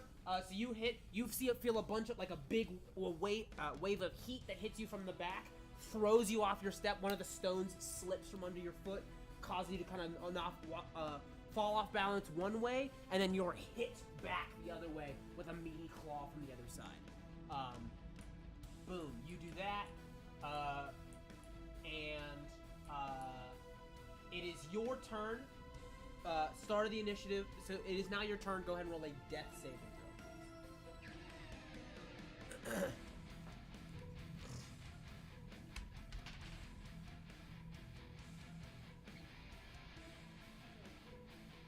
It's a nat 20. We don't do 2 saves in this setting. A nat 20, you're up. Do you hit down? You feel like immediately like the bells go up. Whee! As you fall over your side, you catch yourself on that one foot. You do not hit the ground, You managed to keep yourself from falling to the ground. You are up with 1 HP.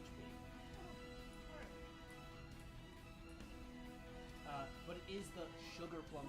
Oh, no, you natural 20. You get your turn.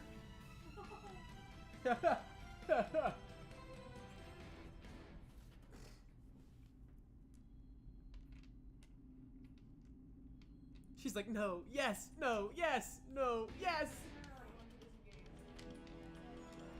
Alrighty.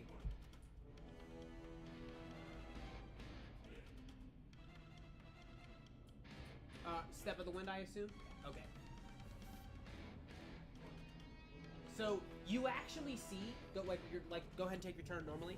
As she's on top of you, you literally feel yourself like trying to focus your ki to heal yourself, and like the energy just is not coming. It's like something is blocking the flow of energy. The minute Max snipes her with that bolt, you see that some of your hands start to like flicker and glow back again. You are knocked you are knocked to the side. When you come back, your hands are fully aglow as you heal yourself. You see that whatever he has pacified is affecting your ki flow, and specifically your ability to heal. You heal 8. Already, you heal 8. So that's a...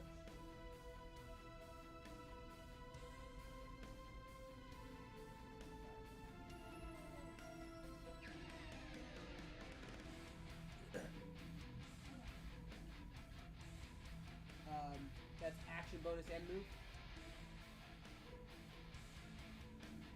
Is Hands of Healing an action? Yeah. Okay, so then yes. Yeah. Well, I was hoping to go out here to yell up the breath. Okay, you can't see him. He's currently shaped I'm into an invisible. imp, an invisible imp.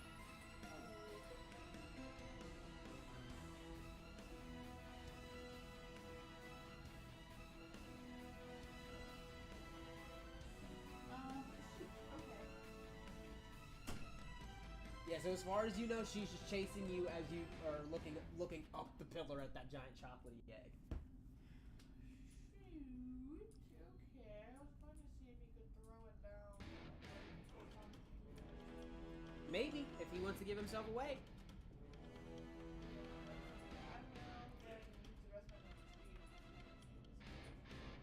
Okay, where do you want? Okay, you're moving that way.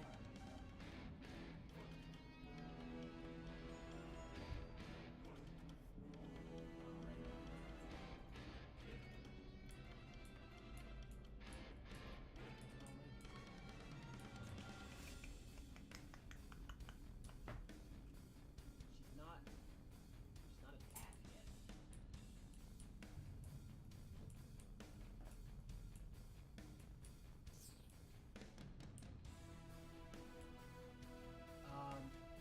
She's going to...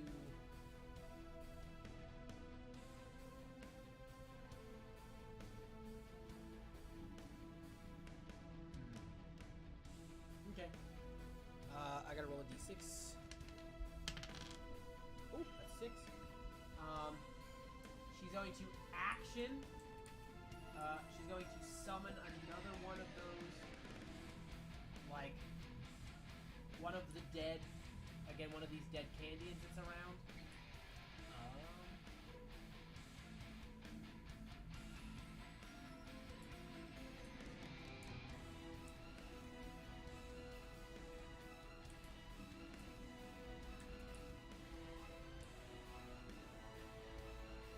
It's 30 feet.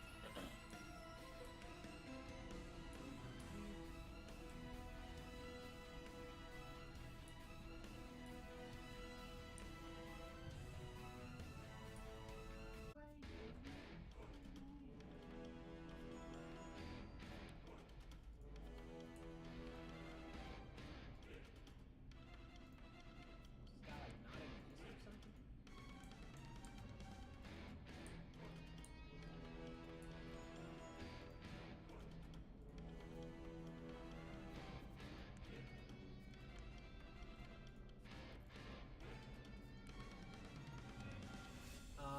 She doesn't have bonus actions. She will try to hit you with the icicle, though. So yeah, so that's a dex save from you.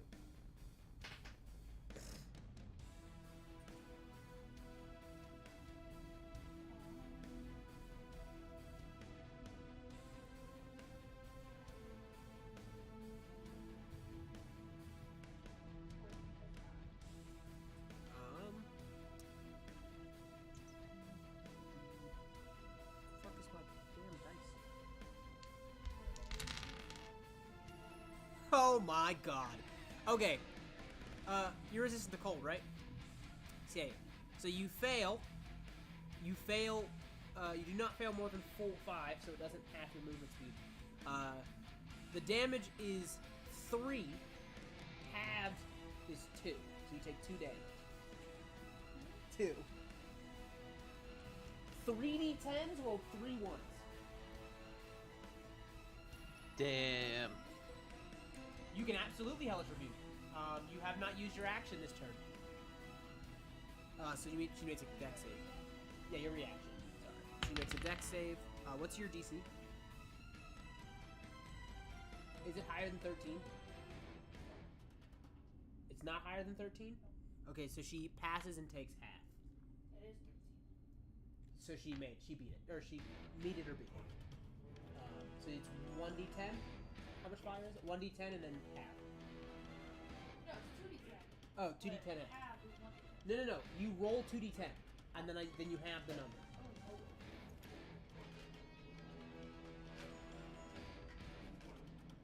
there is. So 8 adds to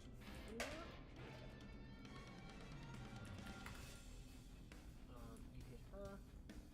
Next is going to be her creature summon. The pop-up. Alrighty.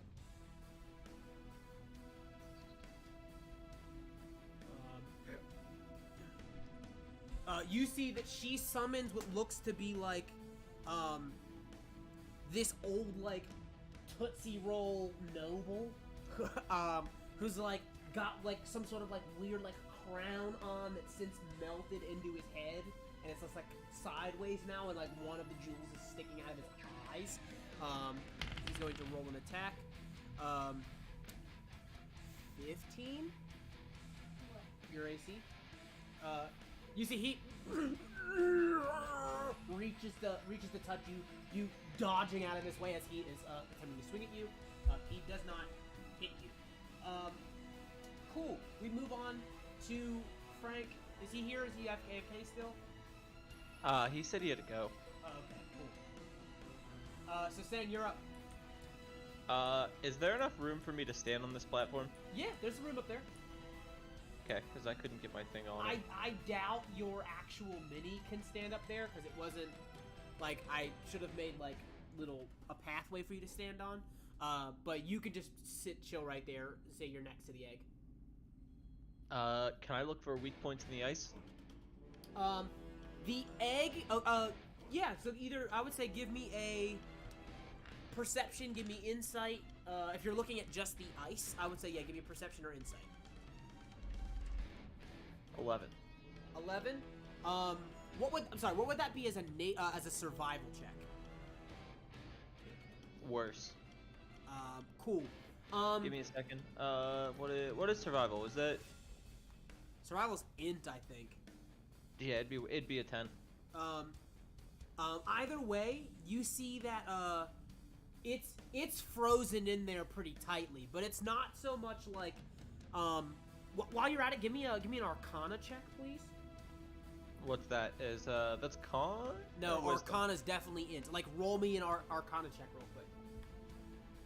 That's a nat 1. Yeah, you have no idea.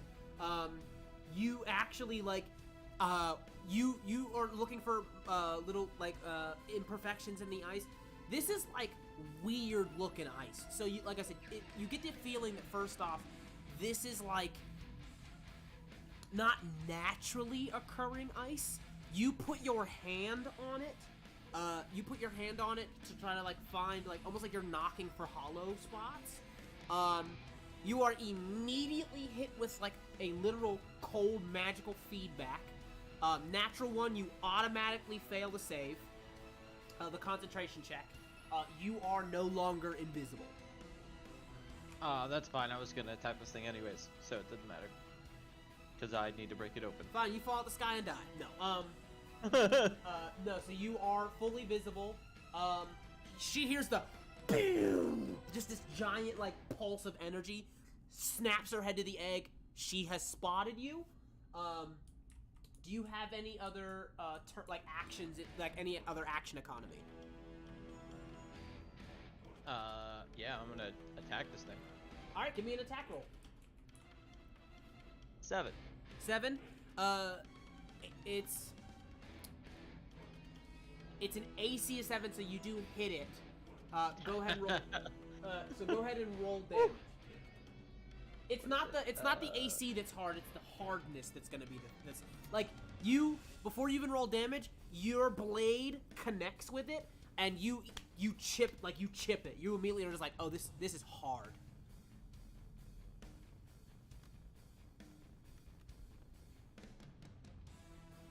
So that's 6, and then it has to make a DC 11 con save. Okay, or what? What happens on the con save? 3 to 6 poison on a failed, or half as much on a successful. Okay, it is immune to poison and the poison condition. It's ice. Yeah. How much damage did you do? 6. You chip it, and you do just that. Your blade kind of scrapes off of it. It's hard. You're gonna have to hit it harder than that. Yeah. In D&D terms, the hardness it has is what is subtracted from the damage you do, and if it's 0, it takes no damage. So that's what happened. Word. Yeah. Hopper, you're up.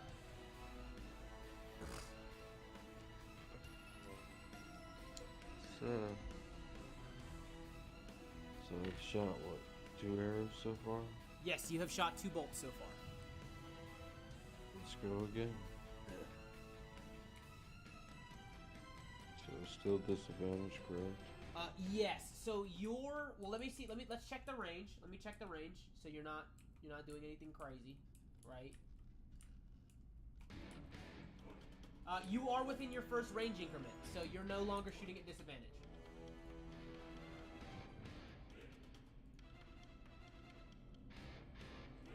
So you're just doing 1 roll. So in this, what the fuck? That would be that 20. Plus 7, right? 20. It doesn't even matter what the plus is. That is a natural fucking 20.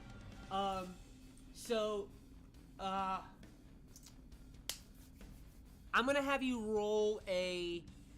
Can you roll me a D20? Before you roll it, I want you to call high or low. So essentially, you're gonna do 1 to 9, or 1 to 10, or 11 to 20. Like which one that you wanna you're gonna call it. Which one? Don't roll it yet. Which one do you want? You want high or low? You want high? That's an 11. You are click bam, click bam. You reach in, pull the bolt, rack it back on a natural 20. You see that the bolt is imbued in runes. You get your once a day fireball back, but you only crit on the bolt. So before you roll 2d, so you're rolling 2d10s plus 4, but we're adding 20 to it.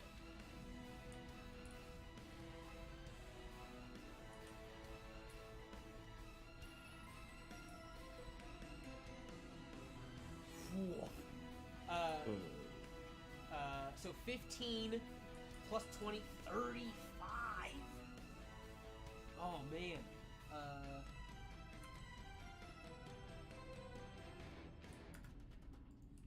Boom, and then go ahead and roll 8d6.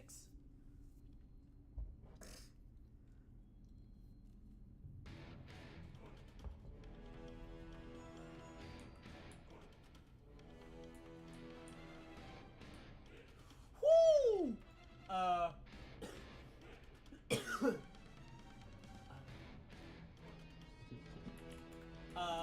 From downtown, click, boom, click, boom. Heavy artillery raining in from the side. That does put her at half health, so I need every single one of you to roll a dexterity saving throw. Is this a magical effect? No. 18. 18 is a pass. 16 is a fail.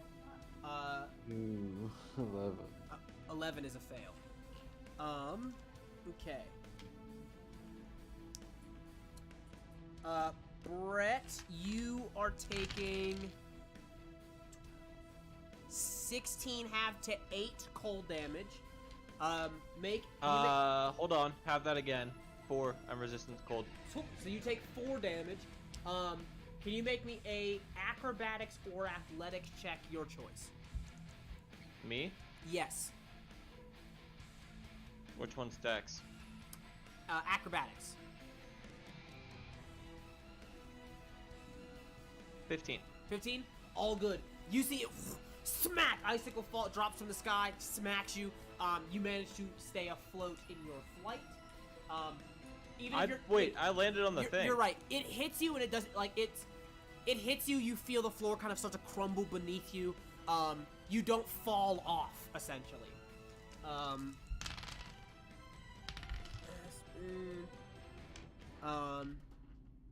You failed, so you take 6 points of cold damage.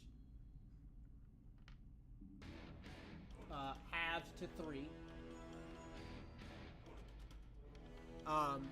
Dexterity saving throw, please. Yes.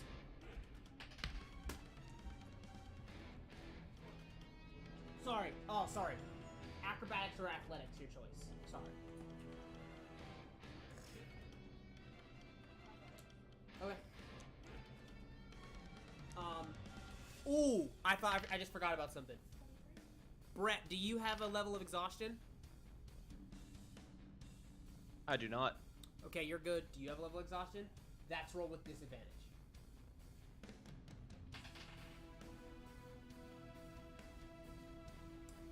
Is still a pass. Again, giant icicle comes, hits the side of the pathway you're standing on. You literally feel yourself starting to slide into the mist. It like hits the side of that pathway there and it starts to like throw you into the ledge there. And then Max, what did you roll? Quick question. Yeah, what's up? Is my blade song still active? Yes, 100%. So that means I have an advantage on Dex. So, Dex. how many? Do you have levels of exhaustion? I have 2. You do. Okay. So your first saving throw is with advantage. You're good.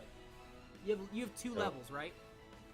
Yes. Okay. So yeah, your first one's good. Go ahead and roll your first one with advantage.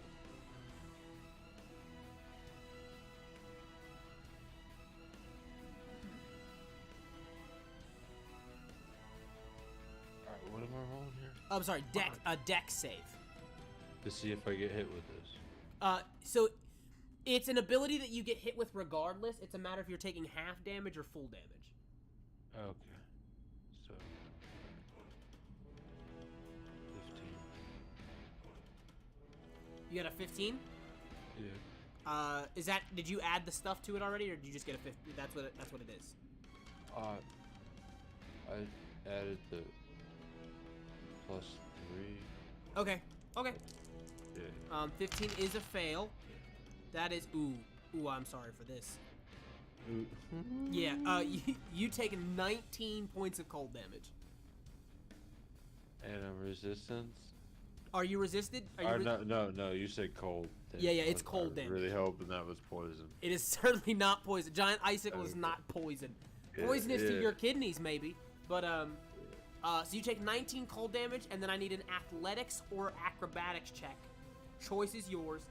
This is roll with disadvantage. Okay.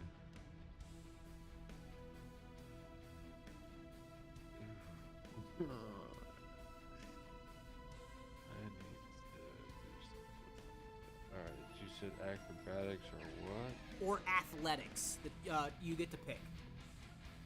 Oh, definitely acrobatics. Ooh. I gotta roll 2 and get the lowest, right? Correct. It is disadvantage. I'd rather the 21, but I'll take the 9, I guess. You'll take the 9? That's disadvantage, right? Oh, man. Icicle hits you, and you are immediately shunted off to the side as it explodes in the space you're standing. You are hanging off the side now. On your turn, what actions have you used so far? Just your action? Have you used the bonus action in your movement action?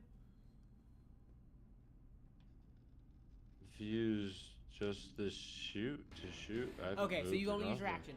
So you will need to use half of your movement speed. In this case, it is 5 feet. That's your whole movement speed that you have to climb up here.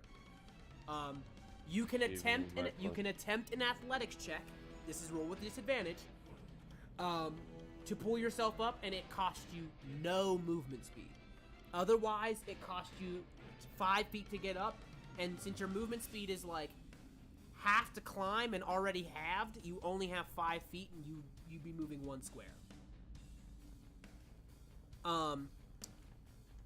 If you don't pull yourself up, however, you run the risk of literally just falling and dying. I'm getting ready to be blown over and just die with the way my hit points are looking. We're not talking.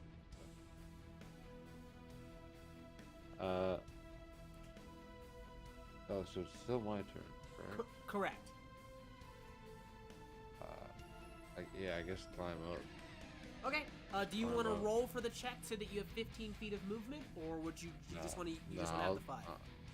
I'm stationed right where I'm at, just fine. All right. So you go ahead and climb back up. You have 5 feet. You can move 1 square in any direction. You don't have to. Just saying that you have the option to. Now, can I just set up a reaction to cover my ears? A reaction to what? Cover my ears? Yeah. So your reactions happen on other people's turns, so you don't really set it up. Okay. You just say like, "Hey, I want to use my reaction to cover my ears." So you still have a bonus action if you would like to use it.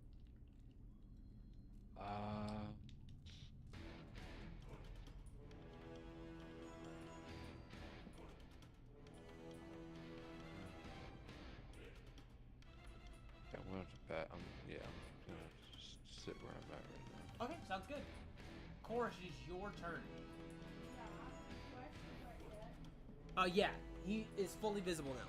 She gets back to 3. Yeah, that's what you say. You just say break it. You see him with like, you just see him like, king, like he's trying to slash it, and it's just like, like not bouncing, but he's not doing enough damage to get through the hardness.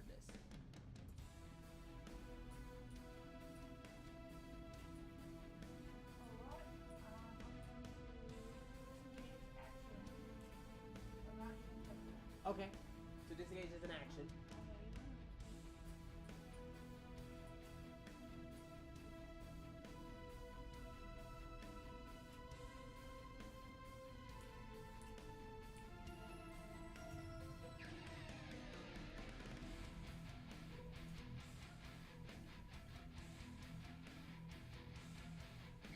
Before you count, know that like high jumps are shorter than long jumps.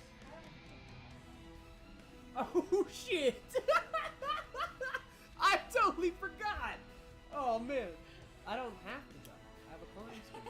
Oh fuck! Absolutely. Okay. All right. Sure can.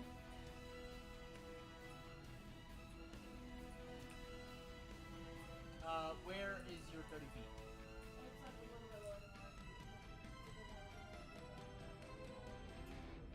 Okay, so I have to put you on like there. You cape furls open, turns into a whole bunch of like little candy cane legs as they start to skitter up the side there. That was your movement. Movement and action. Because you disengaged. Sorry. So yes, you have a bonus action still.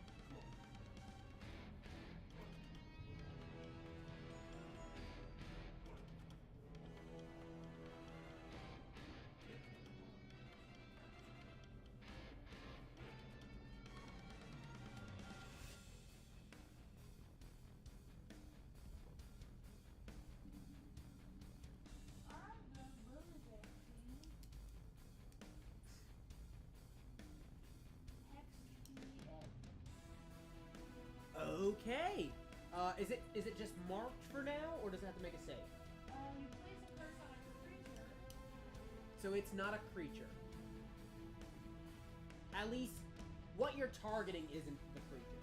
If you had like some way of seeing inside of it, I would allow it. But for right now, it's just an object.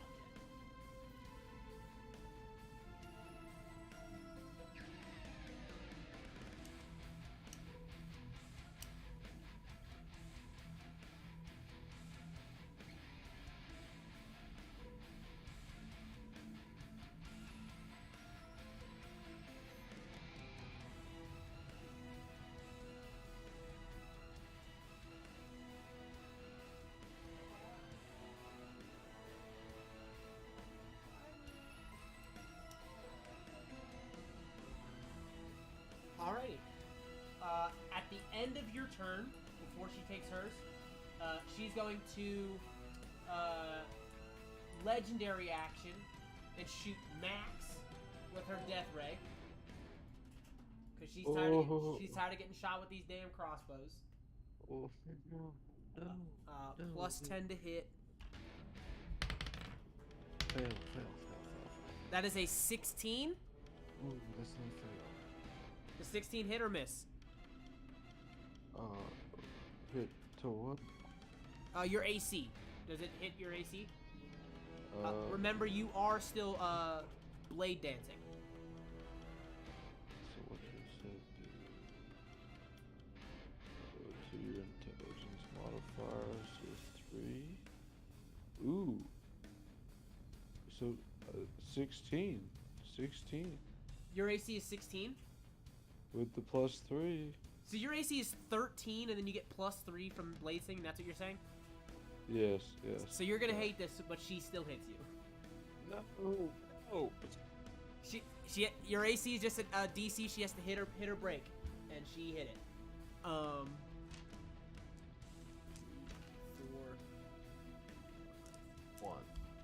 One. Oh no. No.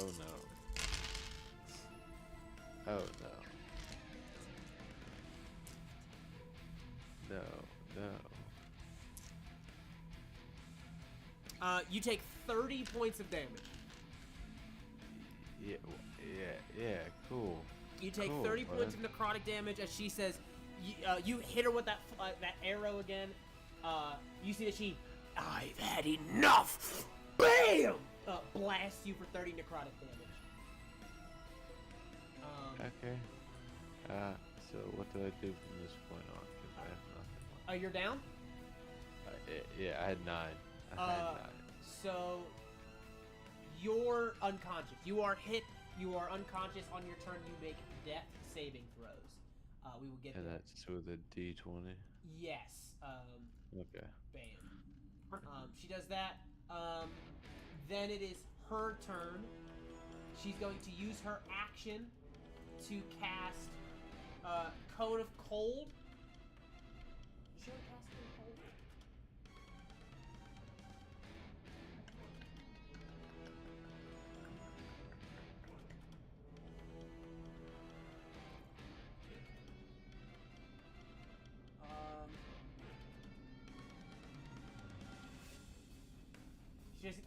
She can't anyway. She doesn't have the slots. So she's going to cast Fear, which is in range.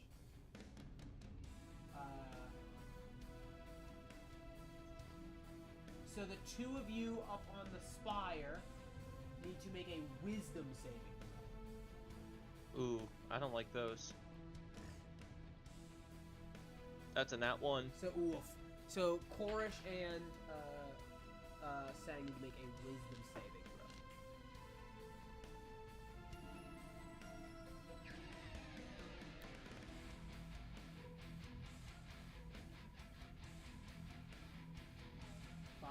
throw. You guys see that she blasts. You guys watch as she turns, blasts, puts down Hopper, turns to you, and she says, there's no need to be afraid of a little fury. You guys are both under the fear, under the frightened condition. You may play that however you'd like, but you cannot willfully move towards her, and you must use your movement to move away from her. But you cannot willingly move towards her. You do get to remake the save at the end of each of your turns. Cool. Cool. Oh, that was a 7, not a 1. I mean, it's still a 10, and I still failed. Still a full But it's fail. not a 1. Cool. Does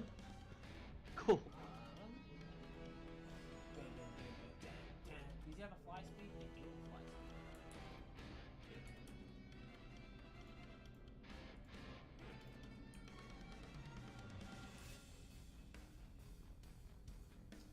This one's coming after you, Korish.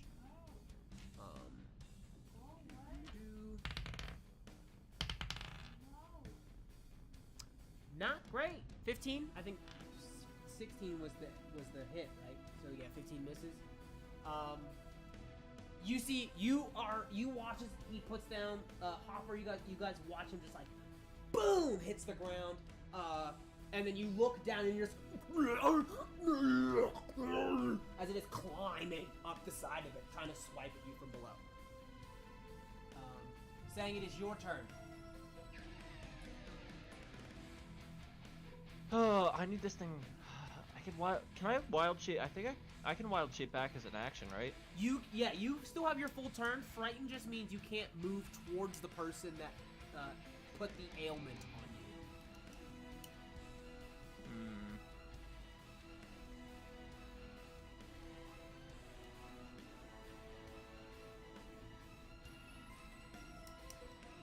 you. Okay.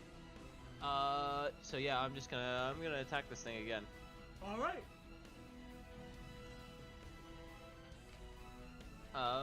2, 8, 5, 13. 13 hits.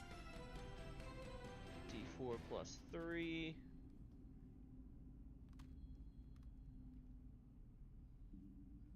Four. 4. King bounces off again. And then I'm gonna bonus action, throw myself into a frenzy. I'd like really need this thing to kill me so I can actually do damage. So 1d6 plus your strength instead of bludgeoning normal damage from arm strength. Okay. 14? It's a hit. D6 plus my strength, which is not good. That doesn't do any damage.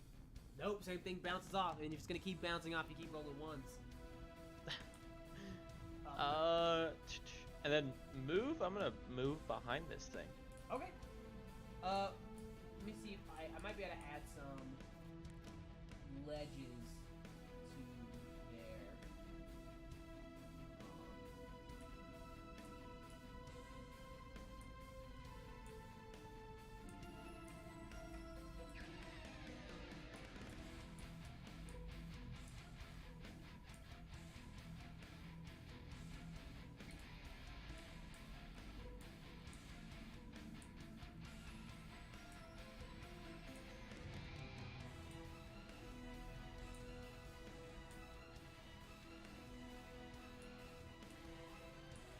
Mostly worked.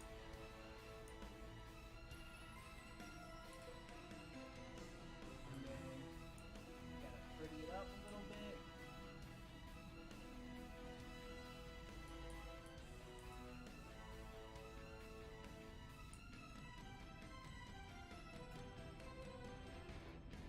Add some layers. Dun dun.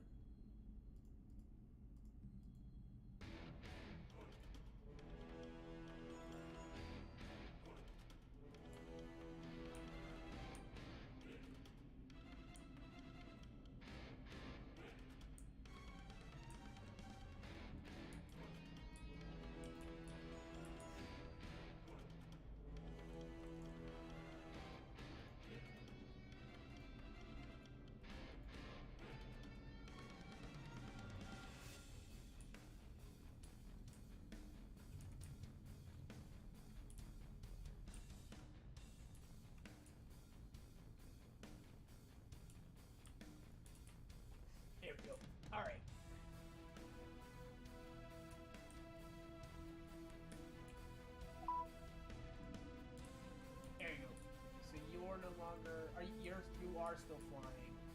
Are you up to the top of the thing yet, or you're like just below it? Okay, you're just below it. So you move to the back of it. You're full good. Is that the end of your turn? Yeah. All right. Hopper, death save. That's gonna be a D20. You want a 10 or higher.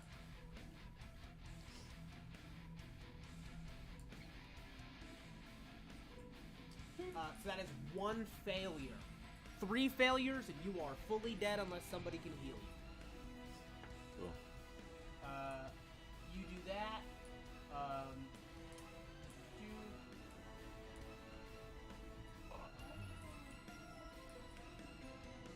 He is going to. I need you to make a dexterity saving throw, Orish.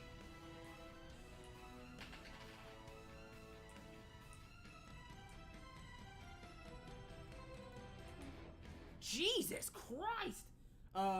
Drops another icicle on you. You are hanging off the side there. You leap to one side, catches it, whizzes past you, shatters on the ground. And then you see that she moves up towards you. It is your turn.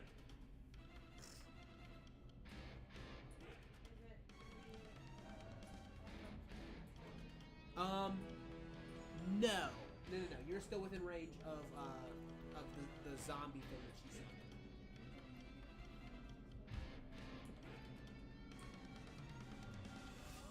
Like right on the corner.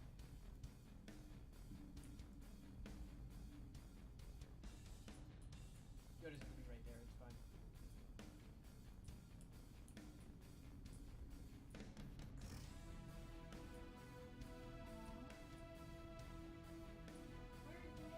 It's the giant crystal standing giant next to you. Yeah. Before you do, you two who are by the egg, if there's a check you want to make before you swing, you can do that.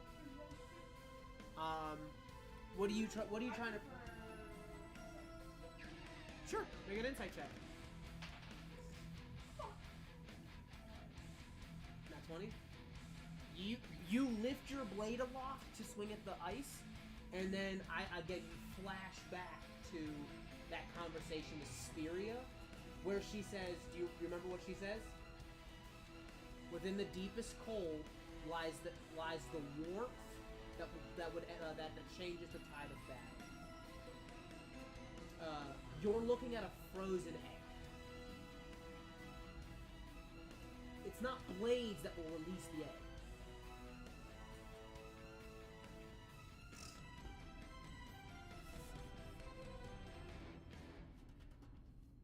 Well, I can do fire whetstone on my blade. Use what you have to do.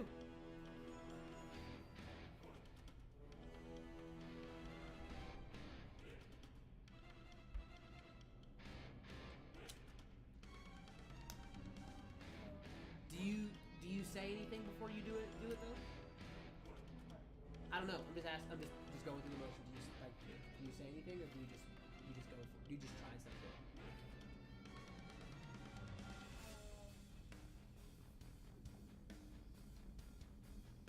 No, I'll just try something. Sure. What do you want to try?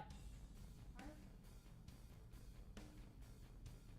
The only fire thing I have is that.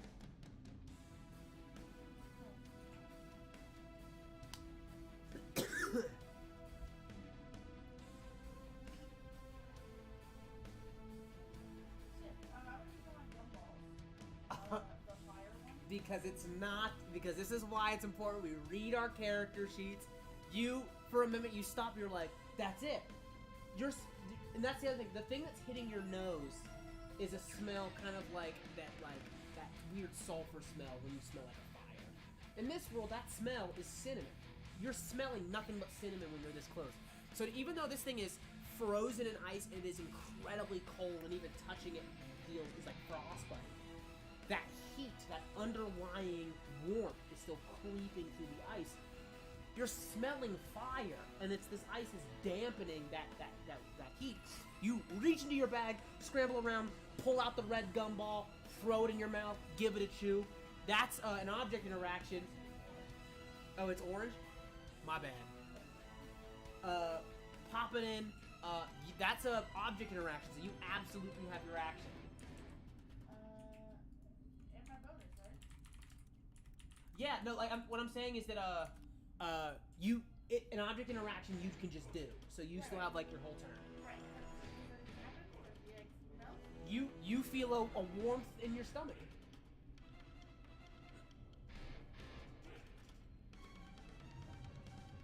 You've chewed the gumball, so you got to use an action to make a breath like that. Okay. You giant flamethrower. Saying you from the other side see this giant blanket of flames starting to like wrap around.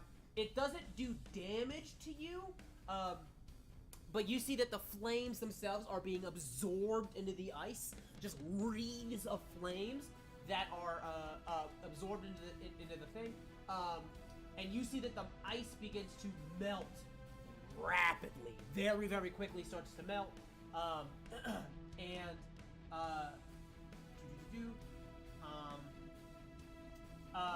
The ice melts away, revealing a pristinely warm brown chocolate egg.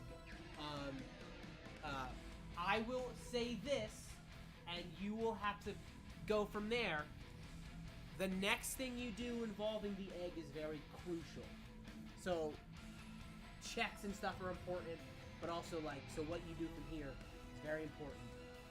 So, like, plan accordingly. Ice is gone. The egg is in front of you. Correct.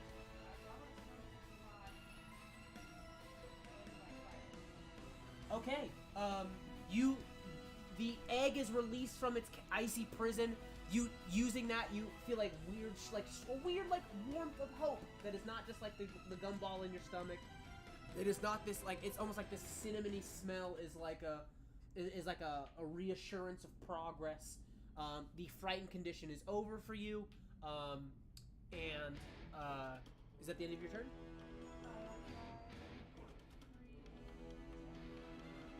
Yeah, you can make a check. That's perception. Are you trying? If you're trying to hear something, that is perception. Tell me what I get. What for what? I want to get insight. So what would I be doing then? So what is it you're trying to? What information are you trying to gather? You gotta be more specific than anything.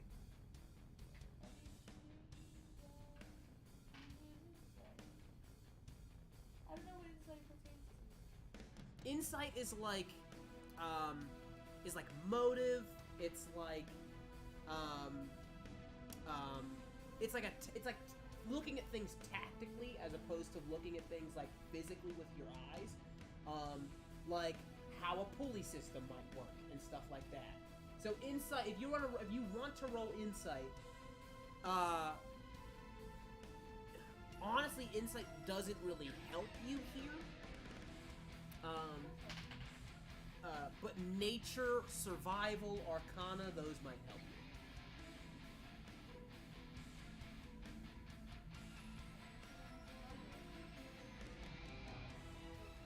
13? That is plenty for you to know. It's a thing in an egg, meaning that once it comes out, the thing that it has loyalty to, typically, is the first thing it sees, or like the first thing that's like, I am who you can trust. That's what and you realize, oh, that's what I as a DM mean by what you do next is very important. Whether you break it or not or whatever. First thing, the other thing that you realize being this close, this thing is real sturdy. So like, you can open it, but also dropping it off the side and it shattering might hurt it a little bit, but it won't outright kill it. Whatever's in here is sturdy. The other thing, but like that's the thing that you get with that insight is exactly what I was saying. The first thing that it sees is going to be who it aligns with. So you need to be very careful that the thing that it's like looks for is not the Sugar Plum Fairy that's scaling the sun. Yeah. You should lead it away so that it can look at me and I can talk to it. Like you should lead the Sugar Plum Fairy away. That way when it hatches it looks at me and I can just automatically talk to it. It is going to be the Sugar Plum Fairy's turn next.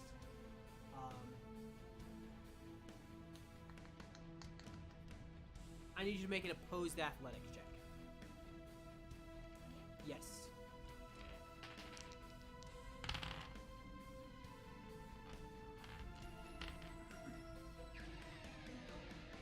What?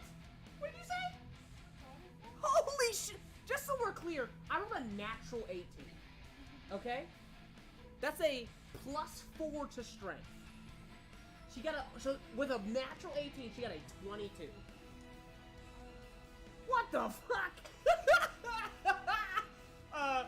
You see that she grabs you and is intending to pull you and drop you off into the mist.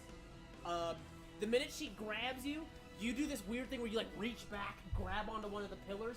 Using your legs, you are prying her fingers from your body before you inevitably, like, you hear one fully snaps and give way and she snaps backwards. That shit's dumb. What the fuck? She's out of fucking spell slots, dog.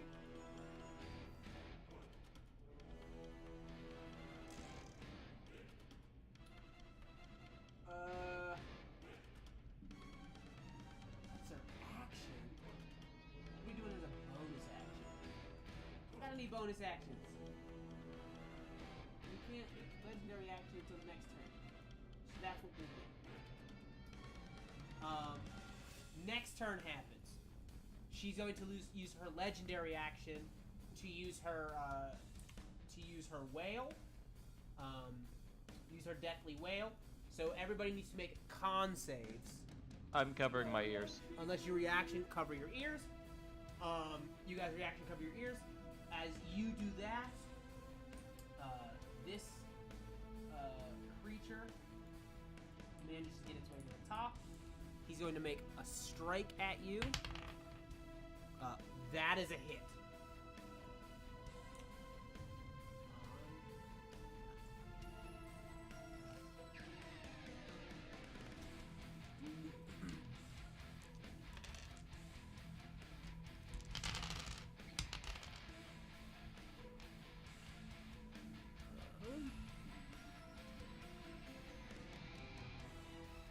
You take 15 necrotic damage. Yes. As it finally, you break out of the Sugar Plum Fairy's hands, only to find two decayed hands find purchase around your neck, and it drains the life as you drain down to 0. You are down. We move to Sang's turn. Alright, so I need to get rid of the ghost thing, right? Whatever you want to do, man. I'm just trying to think through this. So get rid of the ghost thing.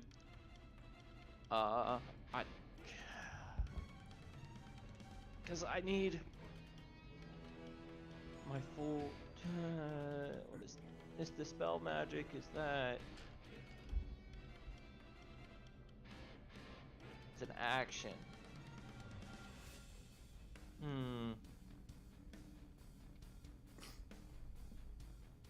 Okay, so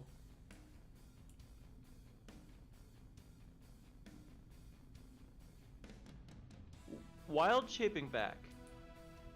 Is that an action or a bonus action? Let us. It doesn't say on my thing.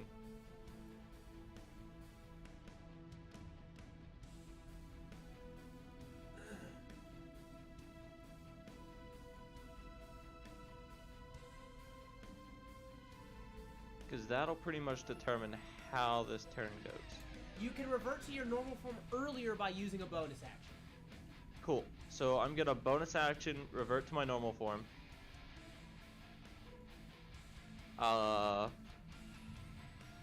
Then can I nature check to see if this thing is close to hatching?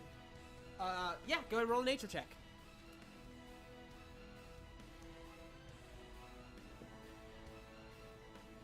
11. You live out in the wild. You've seen things hatch from eggs all the time. I'll say that DC is actually lower for you. It is close to hatching. You get the feeling that this flame wall that Chorus just poured on top of it, has like accelerated. Basically, it was like in a weird stasis like a while ago. Whatever was coming out of this egg was already coming out of the egg, and then this supernatural ice kind of shunted the hatching process. The flames, however, it absorbed those flames, and it basically like put the process, like restarted the timer. It's close. All right, so then I'm going to produce flame on my hand as a cantrip. Oh no, that's a bonus action, wouldn't it be? What is the casting time of produce flame? Oh, it's one action. Yes, you can absolutely use it. Produce flame. Yeah, I'm gonna do that. You produce a little fireball in your hand. What do you do with it? I'm gonna hold it against the egg, and then I'm gonna say, "Hey, bud, it's time to come out now. I could really use your help." Alrighty.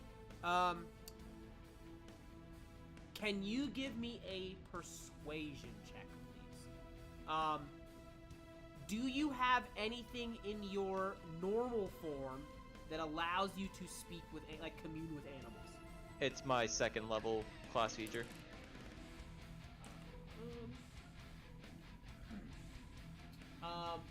Is it the druid thing or your subclass thing?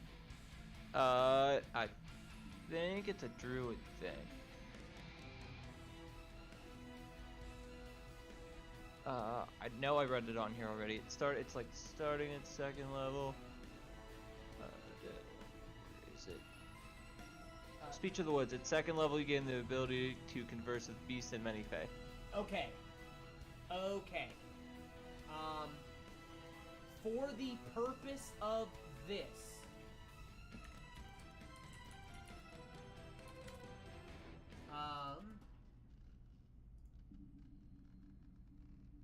You're gonna tell me this thing's not a beast? hold on.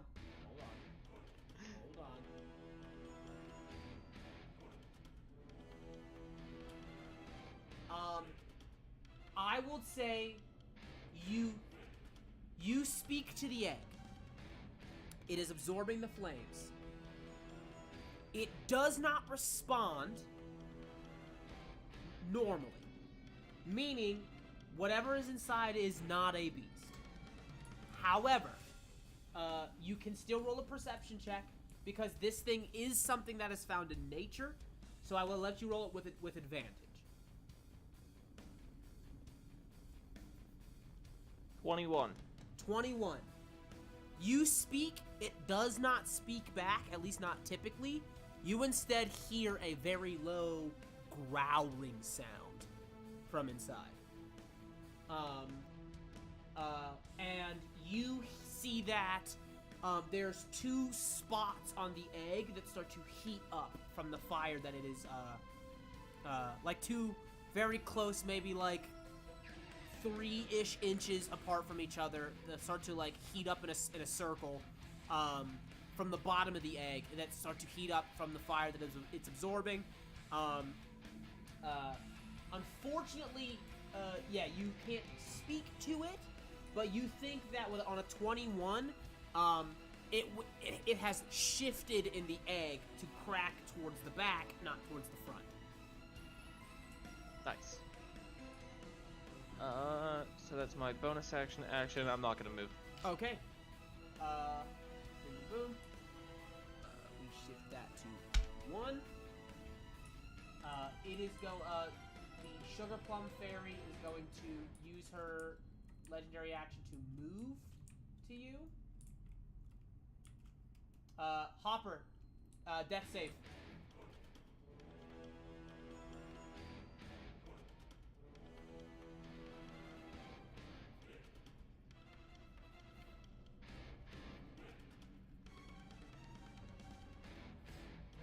Roll a d20, Max.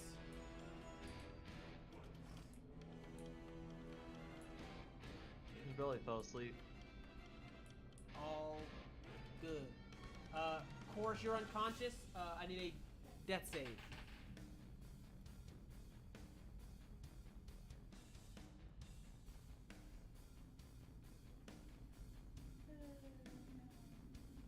That is too fast. Now it is the Sugar Plum Fairy's turn. She's going to make 2 attacks on you, Sang. All right. That is, I think they're plus 8. So the first one is a 19. The second one is 16. Both miss. Both miss. Swing, swing, miss, miss.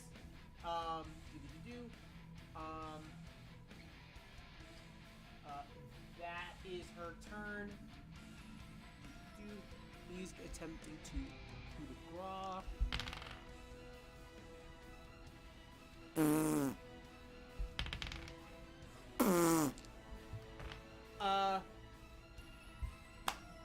Okay.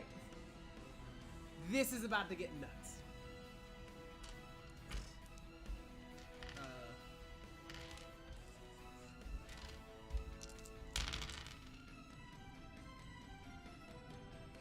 17 is enough. You are knocked down as this zombie is like slurping the life essence from you. The red spots on the egg stop growing for a moment as whatever is breathing on that spot has stopped. Instead, the whole front of the egg flies off, blows off, a torrent of flame shoots out, fully cooks the zombie alive, blows the top half off. You watch the legs kind of stumble and they fall off, shatter at the bottom there.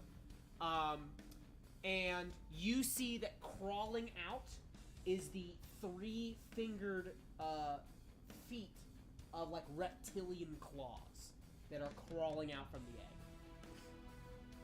egg. You are healed 17 hit points.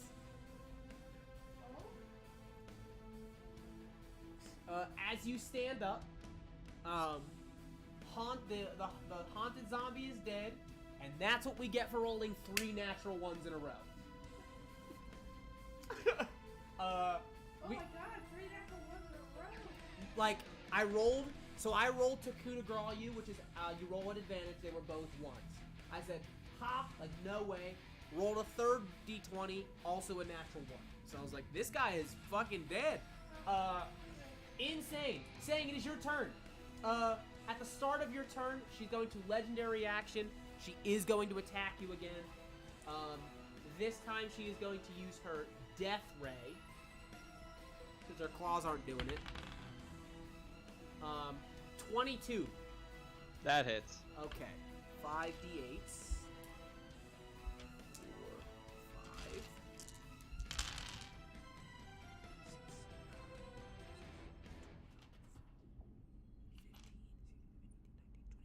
5. You take 21 necrotic damage. Okay. As she blasts you with that, it is your turn. Can I see this dragon? You can see that the claws are starting to climb its way out, yes. What, I have 10 minutes on the produce flame, so that's still gonna keep going. Can I do that out of my tail? I don't think your tail can cast spells, right? Did I write it down? I don't know if I wrote it down. I don't think it's on this one. Definitely don't have it on this one. I think you're right. Yeah, I don't think your tail can do the somatic components to spells. Otherwise, I would say absolutely, because that's dope.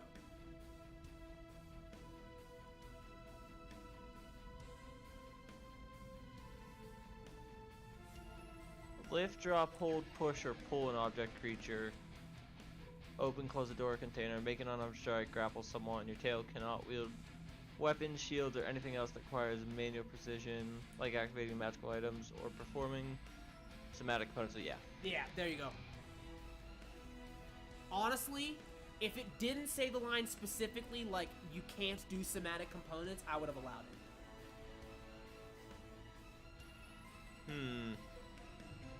Trying to... I'll just roll for max. Okay, that's a pass. Nice. It is Brett's turn. Oh, we should go over that. Yeah, so Max had a death save, and he didn't roll for it. So I was like, I'll just roll. No, no. I'm gonna blight the demon. You're gonna blight the Sugar Plum Fairy? Alrighty. Yep. What do you need? Oh wait, no, I'm not. No, I am not.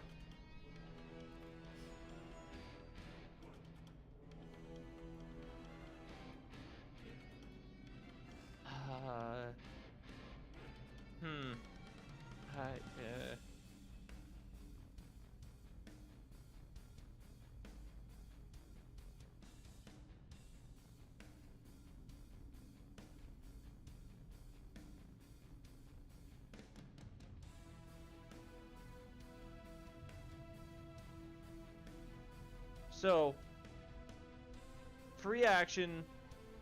I guess I'm not holding a weapon. Okay. So, produce flames is happening in one hand. I'm going to bonus action summon my flame blade at level 4. Jesus! Alright. And I gotta find, I think it's +5.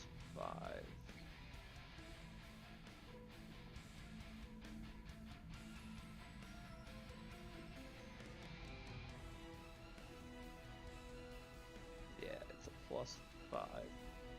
And it'll do 3d6.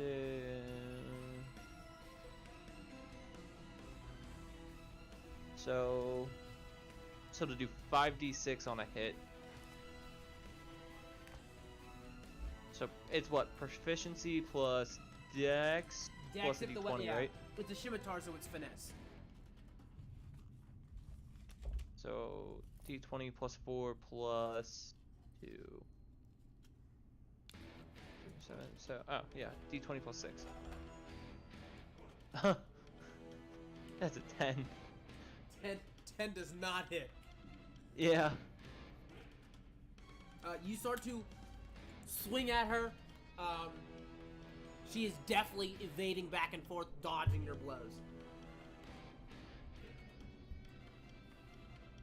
And then I'm going to ready my bite as a bonus. No, I already bonus action, so yeah, that's all I can do. Alrighty.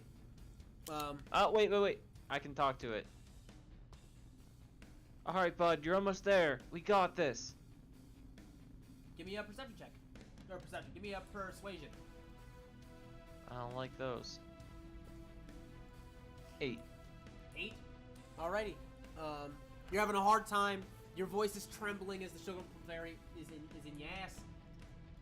We go back to Hopper. Roll his death save. That's another success. Chorus, it's your turn. Start of your turn, she's going to legendary action take a swipe. Not at you. She's on the other side.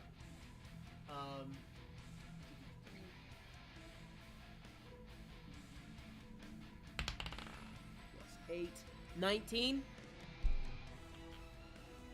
Brett, does a 19 hit you? Nope.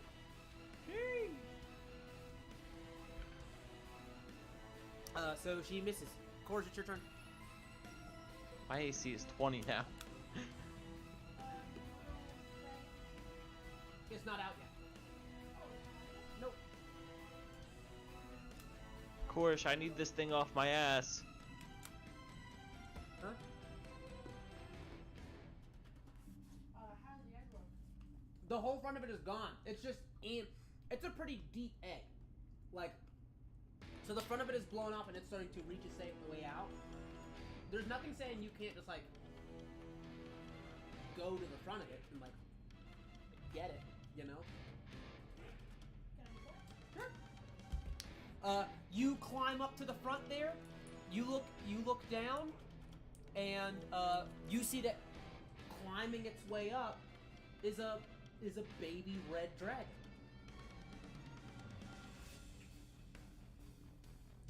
You literally see it like pulling itself up from the egg. I will roll this with advantage because of the persuasion check from Brett earlier. It sees you.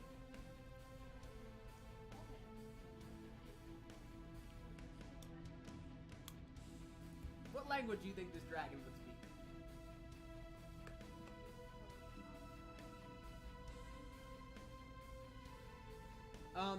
One thing that's interesting, it's a full-blown Candian dragon. It's like, its scales are made of like millions of small grain, like cinnamon pieces. You see its bones, like there's little bone protrusions that are sticking out, that are kind of like this hard candy. Its teeth, this hard candy, but it is this like on fire, like red cinnamon dragon.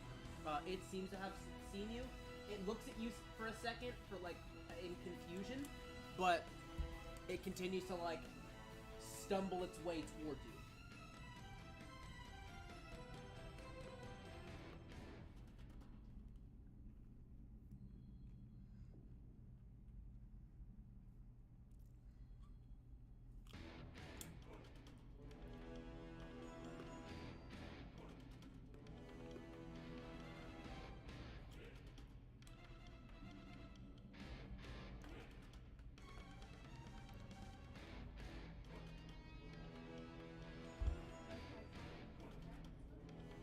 Give me an animal handling check.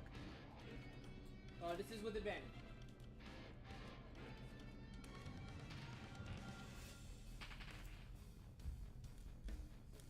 $16. Do you say anything to it, or do you just do it? Like, what do you want to? Can I understand it? What do you want to do? What do you want to say?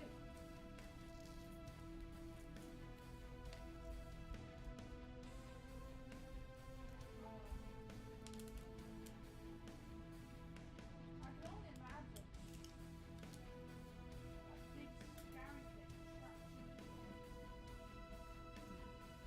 Would you want to come with me? It's safer. Do you do anything other, or do you just say? I don't fucking know. What do you want from me, bro? I just need to know. The little. There's a key You word can always of what point the it at dragon me. is, and that's why I'm. It's a baby dragon, Okay. so it probably doesn't even understand fully complex sentences. I know. It probably doesn't understand me at all. Does it see me yet? It does not. Let me ask you this: do you like physically do anything or make any kind of like motion to show that you're friendly? It's a dragon. I don't know what it's gonna understand. Yeah, I mean, Point it at me. You hear saying that, it's just like it's just this giant ghost like demon lady is swinging at him and blasting death rays at him. Point it at me. He's your dad. yeah, I don't have a +6 to animal handling. It's fine. I mean, what you have plus two? I'm not calling you father. It's a baby. I guess I just. Do I have any food on me? Probably. Can I give it some food? Sure. What do you give him? Whatever dragon's like. That's not a food. I don't You tell me know. you tell me you eat dragon food? Yep. You don't eat dragon food. What would Korish eat? Bread. Wow, that's rough. Okay. Come with bread. there's a whole race of people that are made of red. Oh wait, I forgot what we're talking You're like, oh, you're taking scalps. about. Oh, I forgot. I guess. Okay. Right? You pull out what looks like a bunch of like tart, like a little bag of tarts, a couple of like rations of like licorice and stuff that you hand to it. You see that it climbs its way out. It starts to eat, eats up the food, and you see that it kind of like plops out of the egg and like rests, like nudges underneath, like the kind of like in between your legs.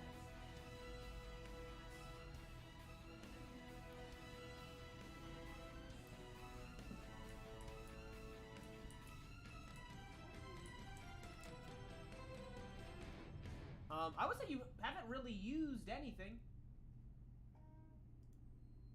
Alright.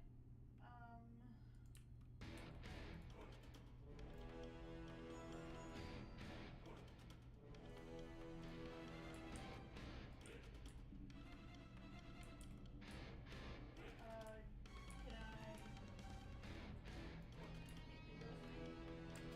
Yeah. I'm done.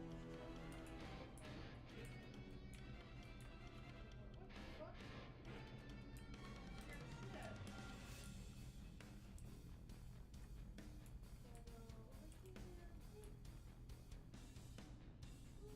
fuck? You see that it eagerly kind of like sits on the corner there as you just like jump, whoosh, dash like in a weird wind turbine to stab the lady. Go ahead and make your attack. Okay, I would like to make sure that you know that I can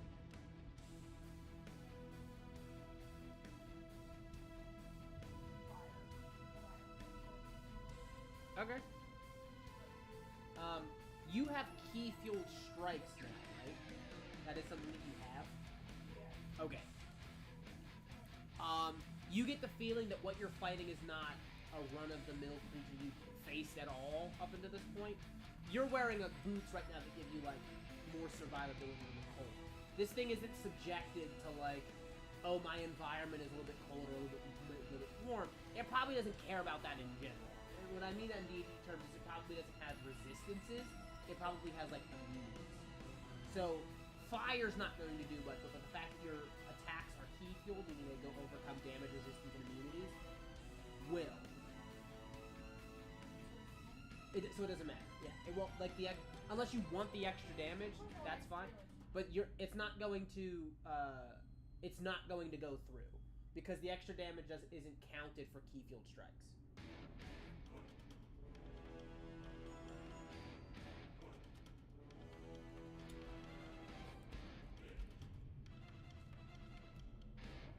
Okay, so key fueled strikes only applies to.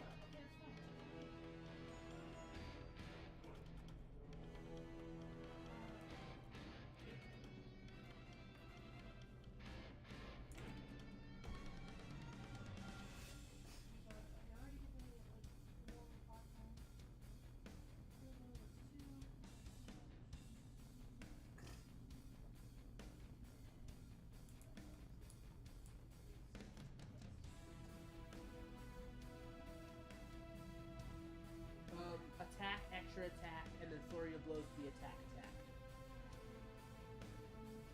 So you get 4 swings.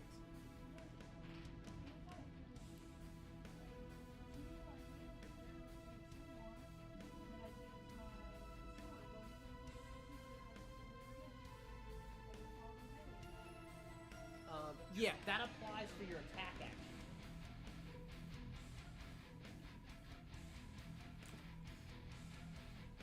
I believe so. I could be wrong. Maybe.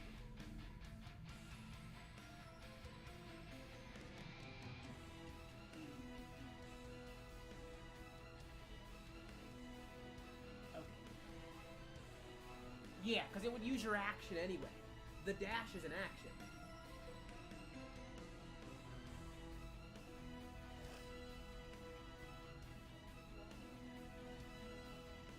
Okay.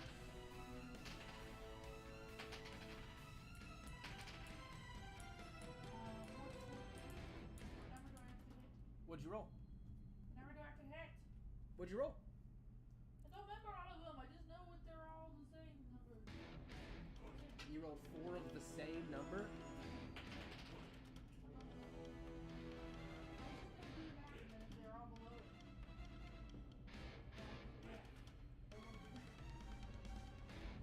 Her AC is 16.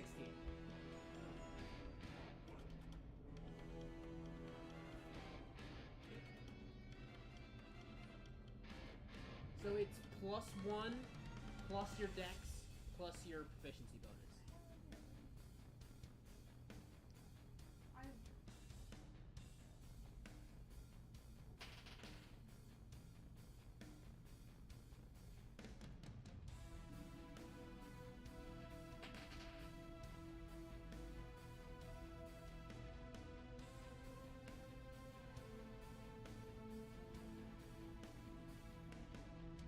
Yeah, 23 hits.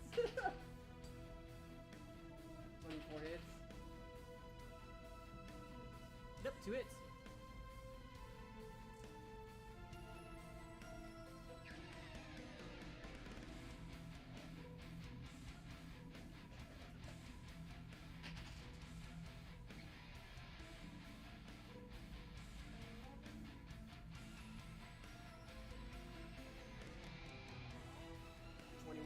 All together? Okay. Huge hits. Those are big damage, especially from 2 sword swipes. Your blade is empowered by this Candian magic as you are cleaving through her spectral form.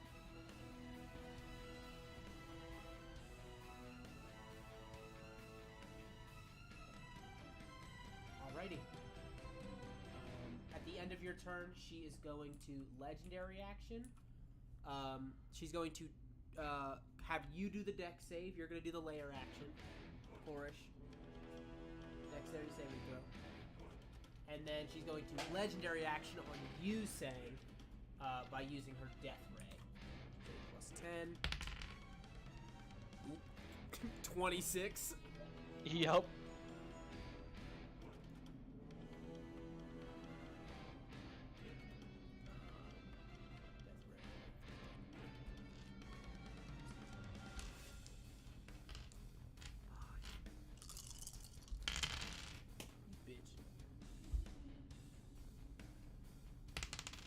Not high numbers.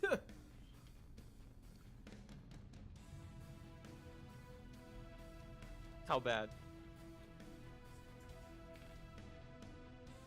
22 necrotic damage. Ooh. 51, 41, What'd you get on your dex save? 17 is a failure. What?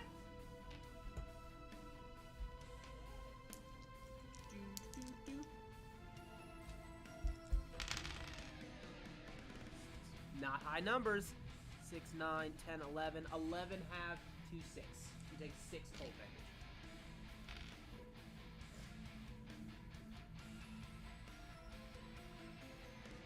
Oh wait, you take half on a failure, right? Evasion is half on a failure. You take 3 cold damage.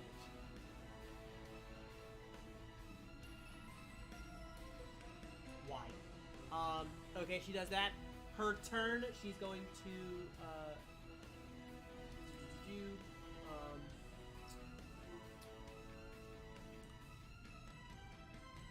think she just swipes once at both of you. This is a +8, I think. Bone staff +8, yep. Bro, there's no way! I rolled 2 5s again. I imagine your AC isn't 13. Okay, because you had the lower of the ACs. So 13. You have a lower than Sang. And I was like, if it doesn't hit, like if it doesn't hit you, it definitely doesn't hit Sang. Like, Yeah. Sang, it's your turn. At the start of your turn, legendary action. She's going to swipe at you again. There it is, 24. Yeah. Cool.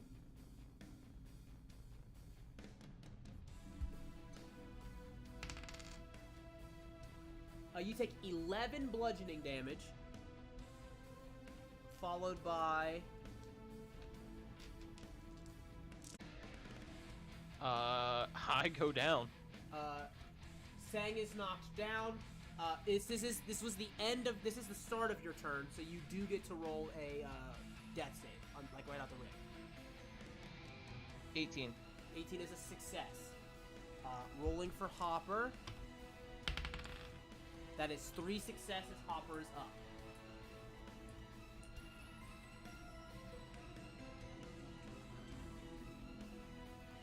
Okay. Hopper is definitely out. 5, 10, 15. Oh, wait. I had my bonus action readied. So you can't ready a bonus action. You can only ready an action. Oh, damn. Yeah, my bad. I thought you actually misspoke, and you were saying you meant to say action. No, I definitely didn't. Okay, so he is shooting outside of his first increment, so this is made with disadvantage. He's going to send 2 shots. These are both at +7.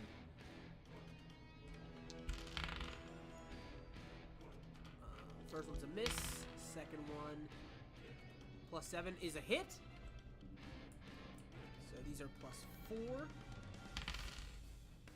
16, 17, 18, 20 damage. Yikes. You guys are getting battered off to the side. You see another crossbow slams into the side of her there. She recoils as her physical form is struggling to maintain physicality. As you see the enchanted crossbow bolt stuck underneath her armpit. We go to Korish. It is your turn. Top of your turn. Well, end of Hopper's turn. Legendary action. She's going to swing at you. She misses. Your turn. Start of your turn. Legendary action. She's going to wail. So I need a con save from Sang and Korish. Cover your ears. I don't have that luxury. You cannot cover your ears, so go ahead and make me a con save.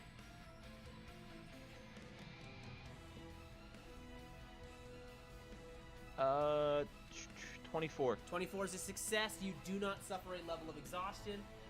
Korish, it is now your turn.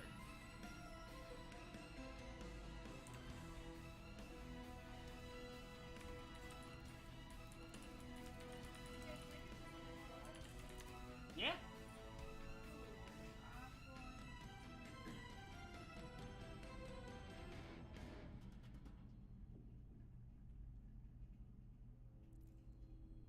Use whatever it takes.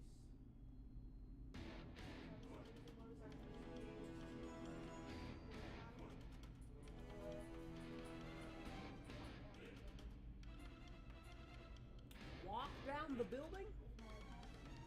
Oh my god, I keep forgetting you have that. So, you can disengage, but he can't disengage.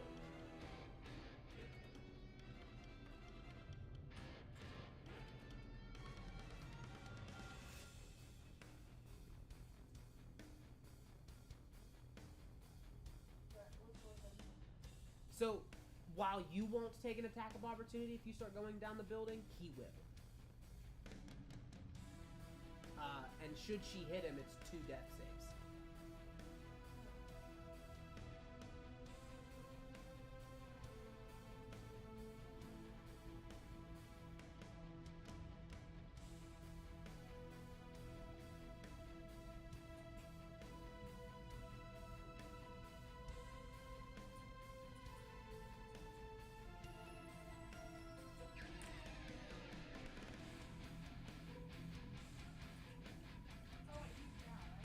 Yes, he's down.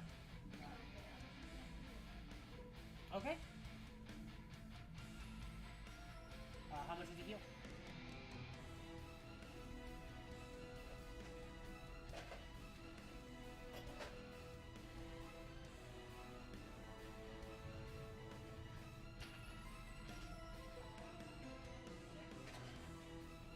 Brett, you heal 6, you are up. Nice. Alrighty.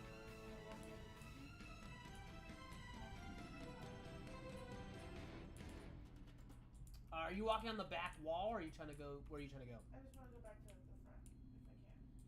Okay, so 5, 10, 15, 20. 20 will get you to the front.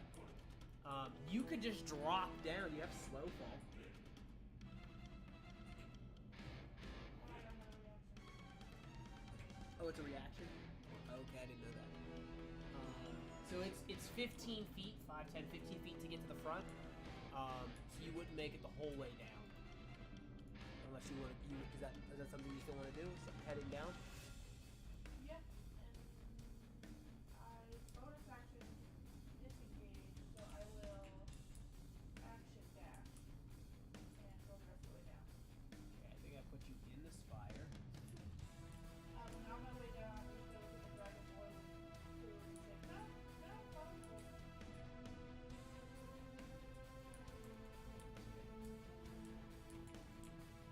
Oh, it's because there's a die in the ground.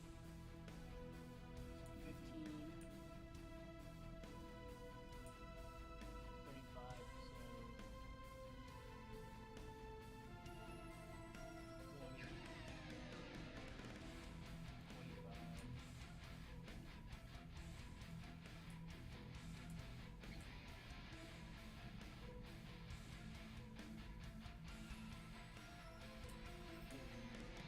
Oh, you know, you can get to the bottom.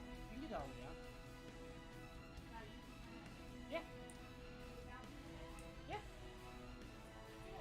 Dragon So essentially, you're like 10 feet from the ground, like 5 or 10 feet from the ground, and you can just let go. do that with Sure. You want him to follow you. Boom, boom, boom.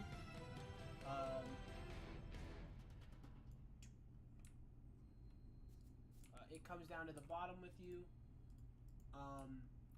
You see it. Look, it's like looking up, watching the Sugar Plum Fairy, this massive like fist figure, just like. It's very much like. Yeah, you know, not digging it.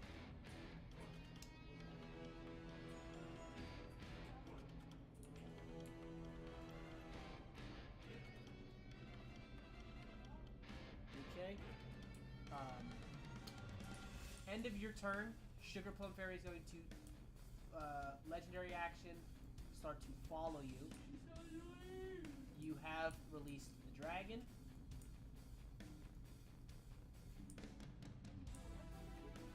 You released the dragon, so now she's coming for you.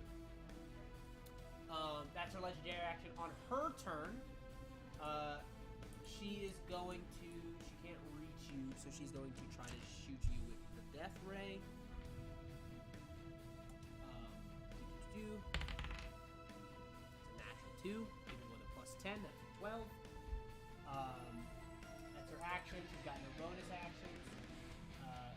Next is Sang's turn. Ooh, okay. Bonus action. Bonus action.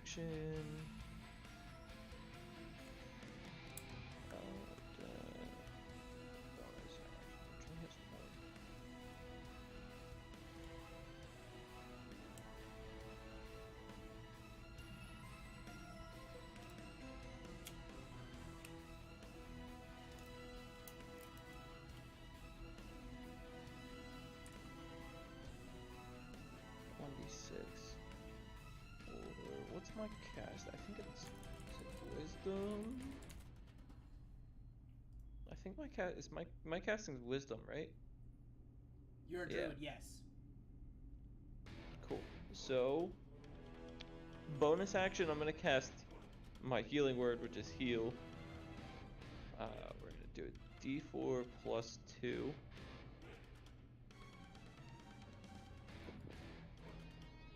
All right.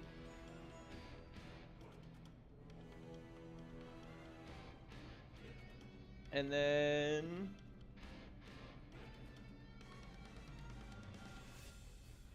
how far is this tower from the ground?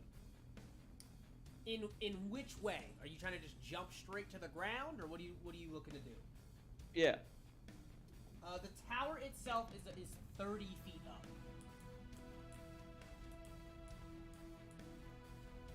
Yeah, I'm just gonna jump down. Okay. The So feather that's- token kicks in. Well, damn.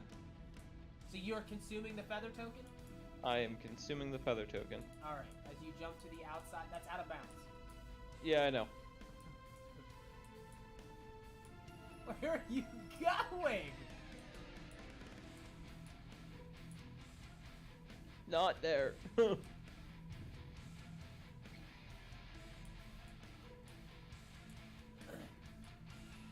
So you There. you fucking you heal yourself for a second, look off to the side of the ledge like, oh fuck. Fucking run, jump, toss the feather in front of you. You feel it, you see it it fully dissipates into like sparkling candy glitter, almost like not like pixie stick kind of stuff. Encircles you as it lightly drops to the ground. You land with a relatively heavy thud, but no damage to yourself. How far away from me is this thing? Within slashing range. I literally can't make it closer. Okay.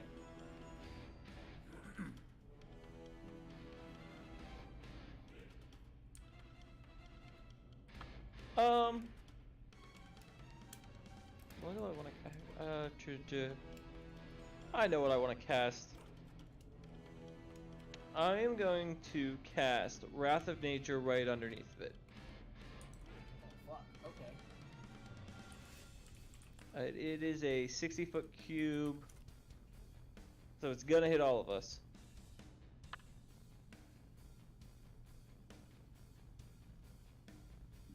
At the start of each of your turns, each of your enemies within 10 feet of any tree. There's no trees here. That won't work. So the only thing that is here is probably roots and vines and rocks.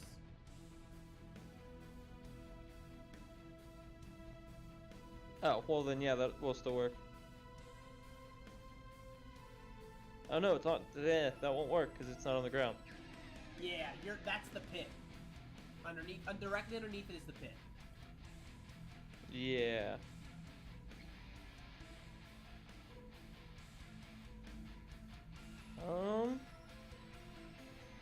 Well, fuck.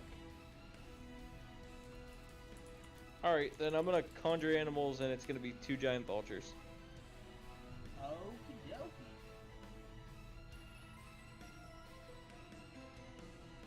And they are going to have 34 hit points. Oh, I'm sorry, 38 hit points. And initiative is what? D20 plus Dex. and they have a 14 for initiative. Or I'm sorry, 12 for initiative. Okay.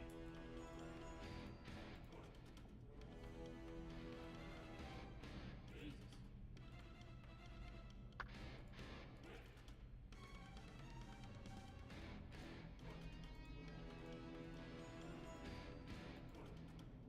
GM's tools, set size, 2x2. These big ass birds. Flying. GM's tools, set size, 2x2. Okay.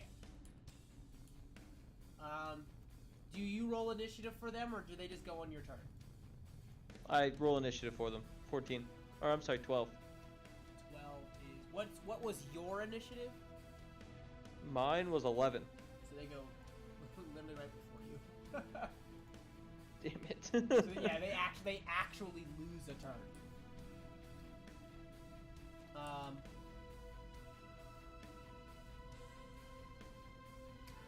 We're running out of spell slots, Sugar Plum. It's got a first level. Okay.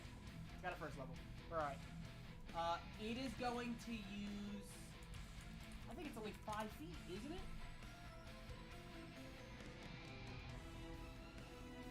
15-foot cube. Never mind.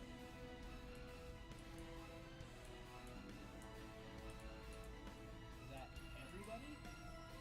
That is everybody. Um,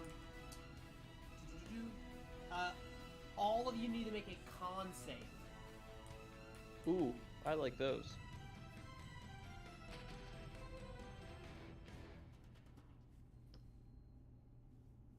Not with a 3, I don't. Motherfucker, 8.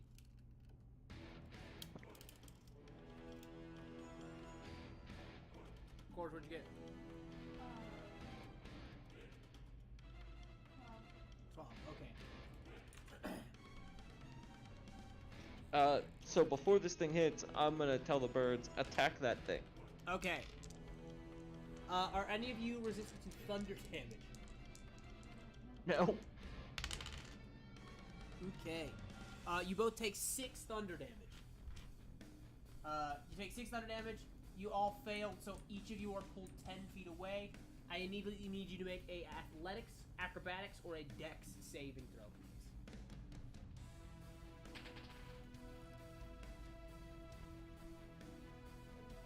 17.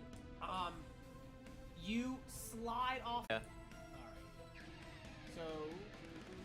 So, you don't have to. You don't have to make the save because you didn't go over the edge.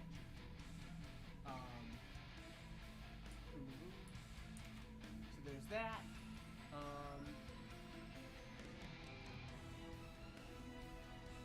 None of you had any oh, your birds have to make a save too. It's 17. I already rolled it. 17 for both of them. Those are both fails. So they what did I say, 6? Yeah. Yeah, so they take 6. They are flying, so this part's a little bit negligent, but like they are pushed 10 feet, but they're flying, so yep, she's trying to knock you off the edge. Did you go, or is your turn over? Huh? Brett, is your turn over, or do you still need to go? No, my turn was over. Okay, Hopper's turn. 5, 10, 15, I think puts him in his range.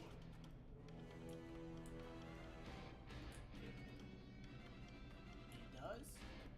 So he's shooting this one. He's gonna shoot twice. Hit and 7 plus 5 is a miss. So that's a 2d10.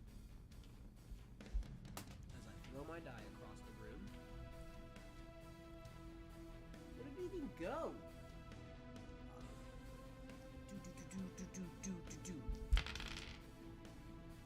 4 and 8. 12 plus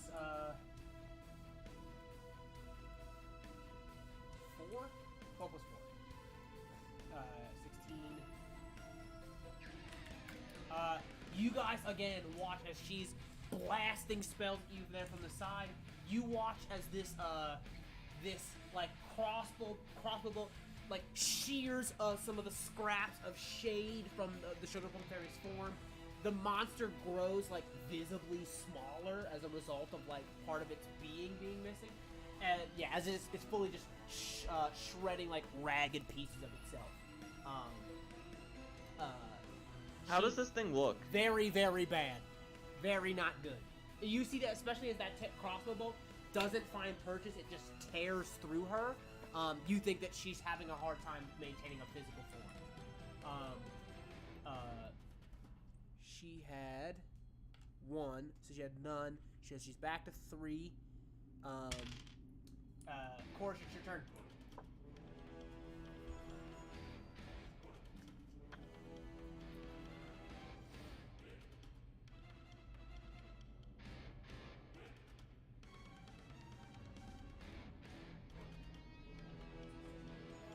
Yes.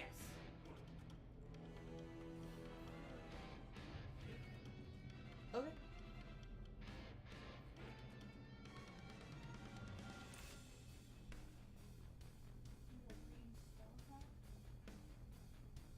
Yeah, so it should have a plus on it. What's your casting stat? Yeah, so you're rolling a d20 plus 5. Yep, that's a hit.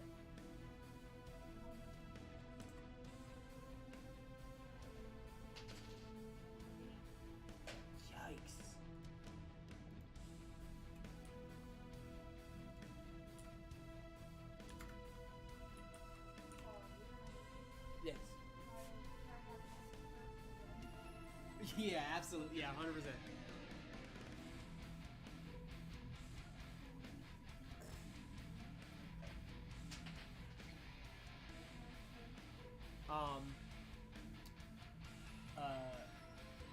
You drop to the ground. It tries to blow you off to the side there.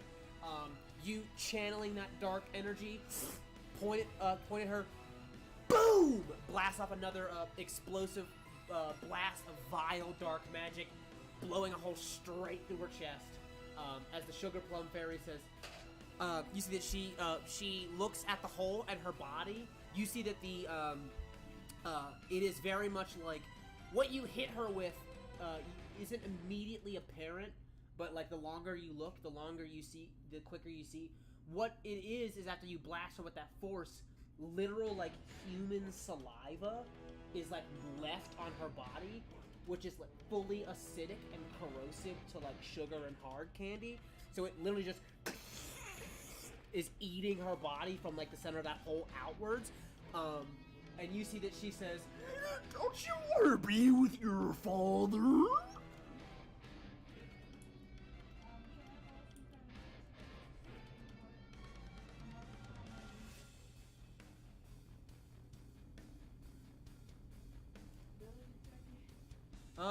Sure. You can absolutely do that, or you can sit there as she dies.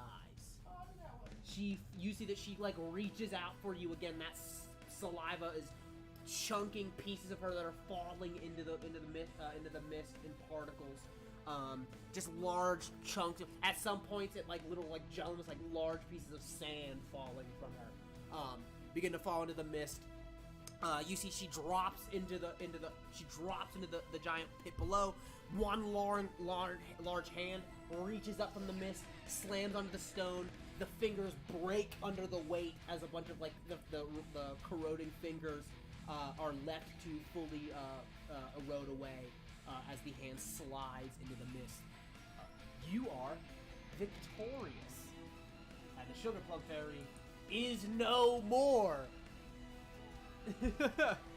Ooh, guys, that's it for this episode of The Crown of Candy. If you made it this far, we thank you. Otherwise, make sure you hit that subscribe button and put that bell on. Helps us the whole time. We stream every week, every Sunday. We hope to catch you here next week. I'm Sally, I'm your Dungeon Master, reminding you that it could always be worse. Be worse. We hope to see you next week. Goodbye.